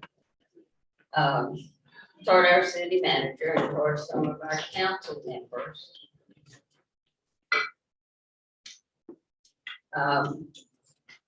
It's not professional, it's not polite. So what you did is professional, What? hired him without any approval of the council, that's professional. What's Right your- there. what's I'm your just trying to get complaint? this in my What's mind. your complaint? I'm just trying to get this in mind, that you hired this man and didn't give anybody a chance to. And you're saying I'm And we've done irresponsible, so this we're just, before. the volume is, I've said all I'm gonna say. The right? one's not, that's apples and oranges. I have a question, if I may, It is not apples and oranges. Mayor. I have a question regarding that. Carolyn asked, what was your gripe about that? I believe, I would like to hear, what section of the charter did y'all go by when you hired the city manager? Y'all have quoted many other sections tonight. We threw the charter out. If you wanna know, we threw it out. We didn't care. That's Now we're what- gonna like the what I need charter. to You know, know. you can't have it both ways. That's what I want to know. What section? We have done this before. We have hired from within, and Stacy was in this organization. He was an employee of this city. We've done that two Okay. other times. No, we haven't. No, we haven't. You're Not wrong, that Carol. way. I'm He just was gonna tell you applying you're for wrong. a different, You're he was wrong. applying Bobby for worked for a us for 8 different years. This guy worked for us position. for 3 months. You're trying to compare apples and But oranges. that's, I'm not talking about Carolyn, if that. you're talking about the tape, and everybody, I assume here would like to see the tape, I wish I'd have bought popcorn and peanuts to sell for the, this public, what you're getting at. Well, let's. You know, but hey, I told you how I felt about that. Let's do it. He's a man, boy, yes. So you know. Just under the gentleman who wrote, who read section 1. Yes, sir. It's a council manager, form of government pursuant to its provisions, subject only to limitations that are otherwise in there. I understand that. All powers of the city shall be vested in elective council, Yes, for the city council, Yes. shall enact yes. legislation, pass ordinances, adopt budgets, determine policies, and appoint the city. Okay, my question about that, Go ahead and reintroduce Mayor. Let me do it up there. my question also about that is, you have something, when different people apply for jobs in the city. We can hear you. Let's say that I'm going to apply for a job. We can't hear you, ma'am. Pull the mic down. Okay, can you hear me? Yes. Okay, let's Thank you. assume that I want to apply for a job to the city today. Well, if you're like Carolyn, if you're a good man, I think you're a good man, I think would make a good city manager, and the employees like you, then you'd probably get hired. Okay, okay. My question here is, I would look at the application. The application states, I need to have a high school diploma or GED, and I'm gonna be very honest here, and this is my opinion. I do not see that a GED and a 4-year high school diploma is the same, but that's just me, okay? Also, they ask, what other, do you have a college education? And if so, master's, bachelor's, whatever. Okay. As I understand it, and if I'm wrong, then somebody in this room, either council or our gal here. I'm sorry. I just told the mayor, we're getting a little off topic. That's That's I fine. don't think we're off topic. I want to keep you all the way. it. I see, and I don't know Mr. Williams at all, I'm sure that he is a very nice person, I understand that. People have told me I'm a nice person. I see the way that y'all handled this, the way that Mr. Williams was hired. The next person that applies for a job, and I'm talking public works people, they don't have to go by 1, 2, 3, 4, 5 on the application. They can say, Richard likes me, Mr. Williams likes me. I'm sorry, you're looking at me like I'm not saying what happened, that's what happened. Now, if I'm wrong, somebody correct me. When we elected Mr. Bobby Pendleton, and they all was talking about hiring Bobby. Yes. My question was the same as y'all. Okay. We don't go out for, put it on the thing, and I was told no. I said, why not? And they said, well, Bobby been in this, he knows what to do. Okay? I agreed to hire Bobby because when she was our first came out. I think my second round. Okay. So I said, okay, I'll hire him on his character and his integrity, because I knew Bobby hadn't in school to be a city manager. But I hired Bobby on his character and integrity. Character, the same. But is that what the charter says? But Does they the had charter already, say that? it was already put together. Kelly McDonald. Hey, I don't think this. She asked the question. I'm giving I hate with this. Kelly I don't think McDonald. he's talking about She me. had already not- been here 20-some years. And we. I'm just saying, I think the next person who applies for a position can say, y'all have set a precedence now. When you hired Mr. Williams, I'm sorry, but you have, you set a precedence that you do not have to adhere to your charter all the way. You can just take a poll rather of other employees. Yes, he may be the best city manager we've ever had. We don't know that. I object to the way that it was handled. I think it's very underhanded, and I believe there were several other people that spoke tonight. I was appalled. I watched the city council meeting that night, and I was appalled. I don't think we are a growing city here. We are not little bitty Cleveland anymore.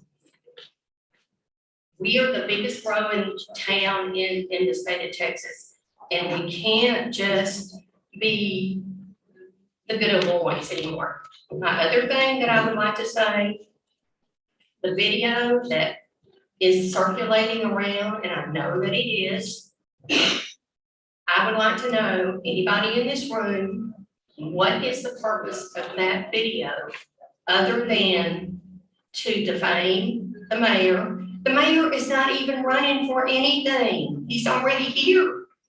What is the purpose of it? Can anybody answer that? Is anybody here? Discuss item 32 on this agenda. That's the purpose of it. I mean. To play the video, play the video is for this right. You're not playing the video. No. You're not playing the video No. tonight. Why not? You're not. Why? Okay, why? Right here, man, 32. Read it to me. Hey, that doesn't say anything about a video. So there's actions, responsibilities, and authorities No, of that's not mayor. what I said. I Hello, said the video. Lord, hey. My time on Cleveland City Council is gonna expire. And I think that, this here is just getting out of line. Okay. This is not gonna find create one job. No, it It's is not not. gonna bring the business to Cleveland. Video. No matter what you said, I agree with you 100%. All right. But this is going way. Yeah, low. wait. I understand it. I want to honor you Just for all the years that you've been on the city council and school board. Thank you. I watched you tonight. You seem to be the person that tries to keep things calm, keep it even keel. Thank you. Thank you. Richard, I want to say something. I'm not charged this meeting. Go ahead, Nate. In relation to the decisions that's made with this council, with hiring a city manager, I got a prime example of what I went through years ago. I was out of the country and our then city manager resigned, no notice, just resigned. I got a call, the city manager resigned. That's okay. I'll be home in 4 days. Go ahead and schedule a meeting on the following day, and we'll take care of business. No problem. That person was Mike Henry. Let me know. I think I got a couple other phone calls too. So Mike Henry's on it. He's gonna tell everybody to hold off for a few days. I'll be back. We'll take care of it. Nothing's on fire. We're not going down off a cliff. No problem. Our mayor pro tem at that time was Carolyn McWaters. She called a special emergency meeting to discuss matters. Mike Henry and I think Otis Combs both instructed her what was said on the phone with me and didn't stop her. Didn't stop her, got to have an emergency meeting. Had an emergency meeting. And they elected by a slim vote, I guess, to hire Kelly McDonald as the interim city manager. Mike Henry said, but why can't we just wait 2 more days for the mayor to get here? He asked if we could, politely. Wouldn't have it. Fast forward a few months, instead of going through the motion that they should, it was a miracle. Mayor Kelly McDonald became our city manager. We didn't go through the process of hiring or looking at applicants. She's been the city secretary for years. That's her experience. She was hired. We bypassed all the, we had an opportunity to hire a city manager to put the city of Cleveland in a different place. We could have listened to a number of applicants like we have in the past, but all that was skipped. And I mentioned that to somebody today on the phone. It's like the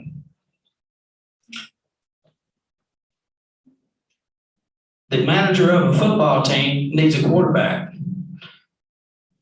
And instead of finding a good quarterback, he just picked a wide receiver and said, hey, you can do it. I know you can do it. Everybody likes you. Everybody thinks you can handle it. You can throw a football. I know you're hired. That's how it worked. And it's embarrassing. I didn't get to say all of it a while ago because my time expired. I have a lot to say in your favor and not in their favor. It's a train wreck what's going on here. And I don't know this man. He may be fit. He may have been top of the class on all the interviews you guys could have went through. But all that was skipped. And that's not cool. That's wrong. But it's been done before, Richard. It happened to me. So as long as you got the same people here, that's going to keep happening. Thank you. Appreciate it.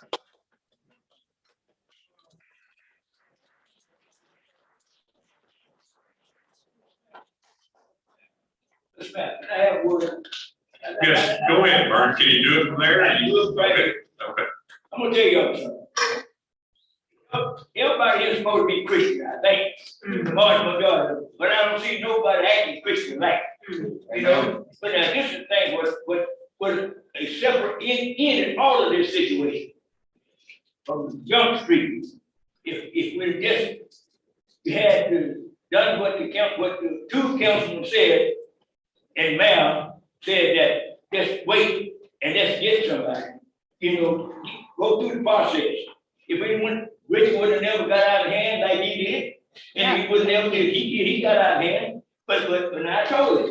But now think about it, if y'all just went by the procedures, none of this stuff would have never been happened. It would have never happened, because if you went through the process, because I think these other councilmen would have agreed. I mean, they got together, then y'all would have been all right, you couldn't sell it.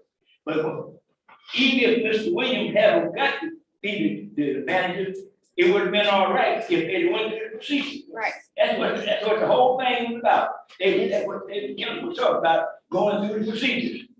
And nobody didn't want to go through the procedures. And Burgess, you come in the back door like he did, Yeah. you're never gonna make it. Yeah. You come in that back door, you're not gonna do it. And Yeah. Danny's made that motion several times. That's just the way it is. Well, but from now on, if you're Christian, y'all go to think about how it's going. That's why, but I just want to say that would sell the whole thing. If everybody had just went through the procedure, like it would, I don't think you'd been having all this rigmarole like you're doing now. It's a shame to the city. Okay, thank you. Thank you. Any more discussion on this? Yes, there is. We didn't go through the proper procedure. That's been established. Mr. Williams is in this position. He's doing the job every day, even in the midst of all this turmoil. He's doing this job and he's doing a good job. I know nobody thinks that, but it's the truth. That's your Whether you opinion, believe it or Karen. not, well, it's the truth, Richard. But you haven't even given him a chance, or you haven't even tried to work with him, not once. I'm not gonna. Well, but tell me why you think Carolyn, he's not we good talked enough to you work 2 or 3 with? times in executive session for hours, and you never thought that we did anything right. You always thought you were right. He was a good That's guy. wrong. I think he'll make a good city Wrong. manager, and the You're employees making like that him. up. So how many times do you have to say that, You're Carolyn? making that up. I'm not making this. Yes, Ron.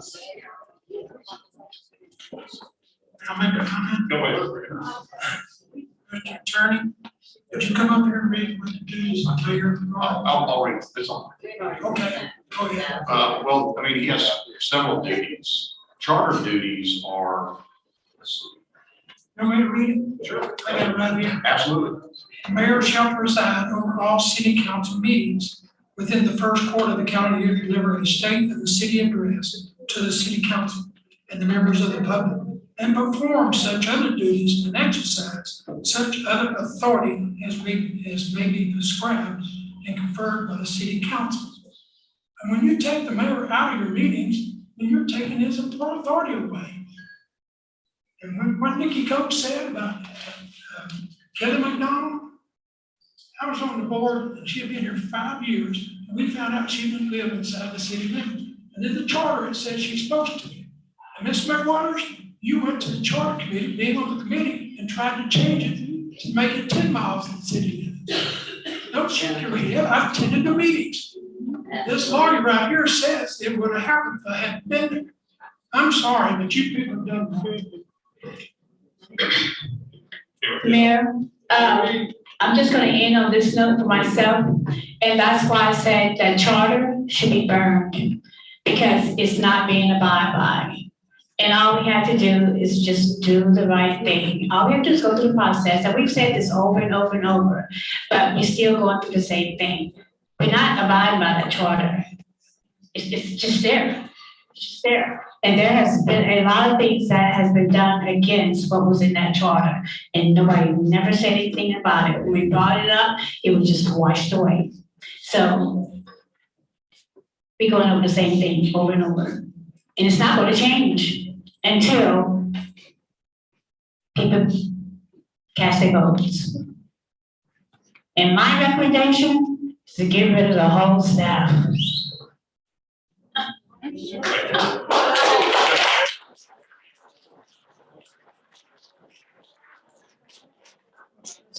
That's still. Okay, let's go to, item 33 is discuss and take action concerning the recording of city of Cleveland executive meetings that provide and allow by the state of Texas law. I don't know what this is about. Let David. So I think there's a council member request to have this on the agenda discussion. It's perfectly, I think, Angela did put the statute in your packet.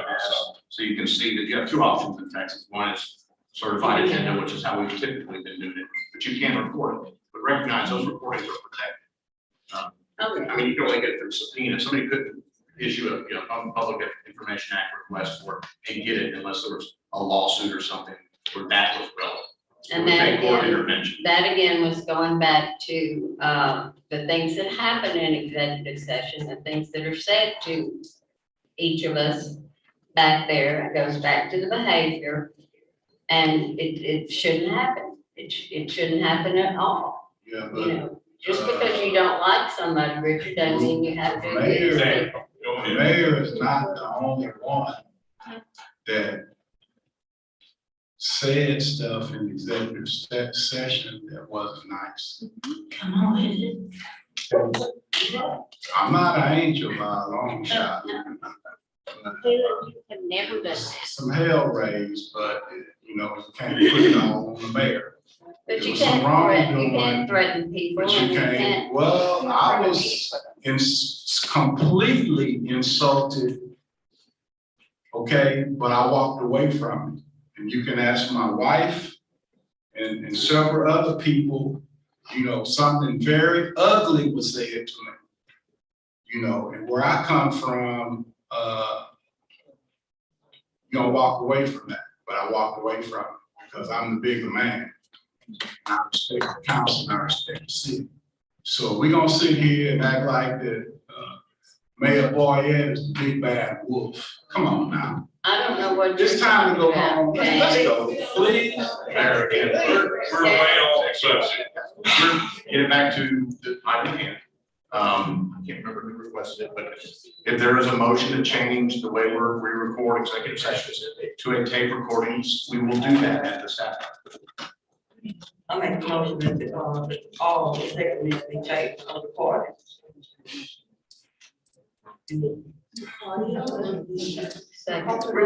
Taped on recording, you want video on recording. Video be better. Okay. That's the motion. Yes, sir. Second. Carolyn.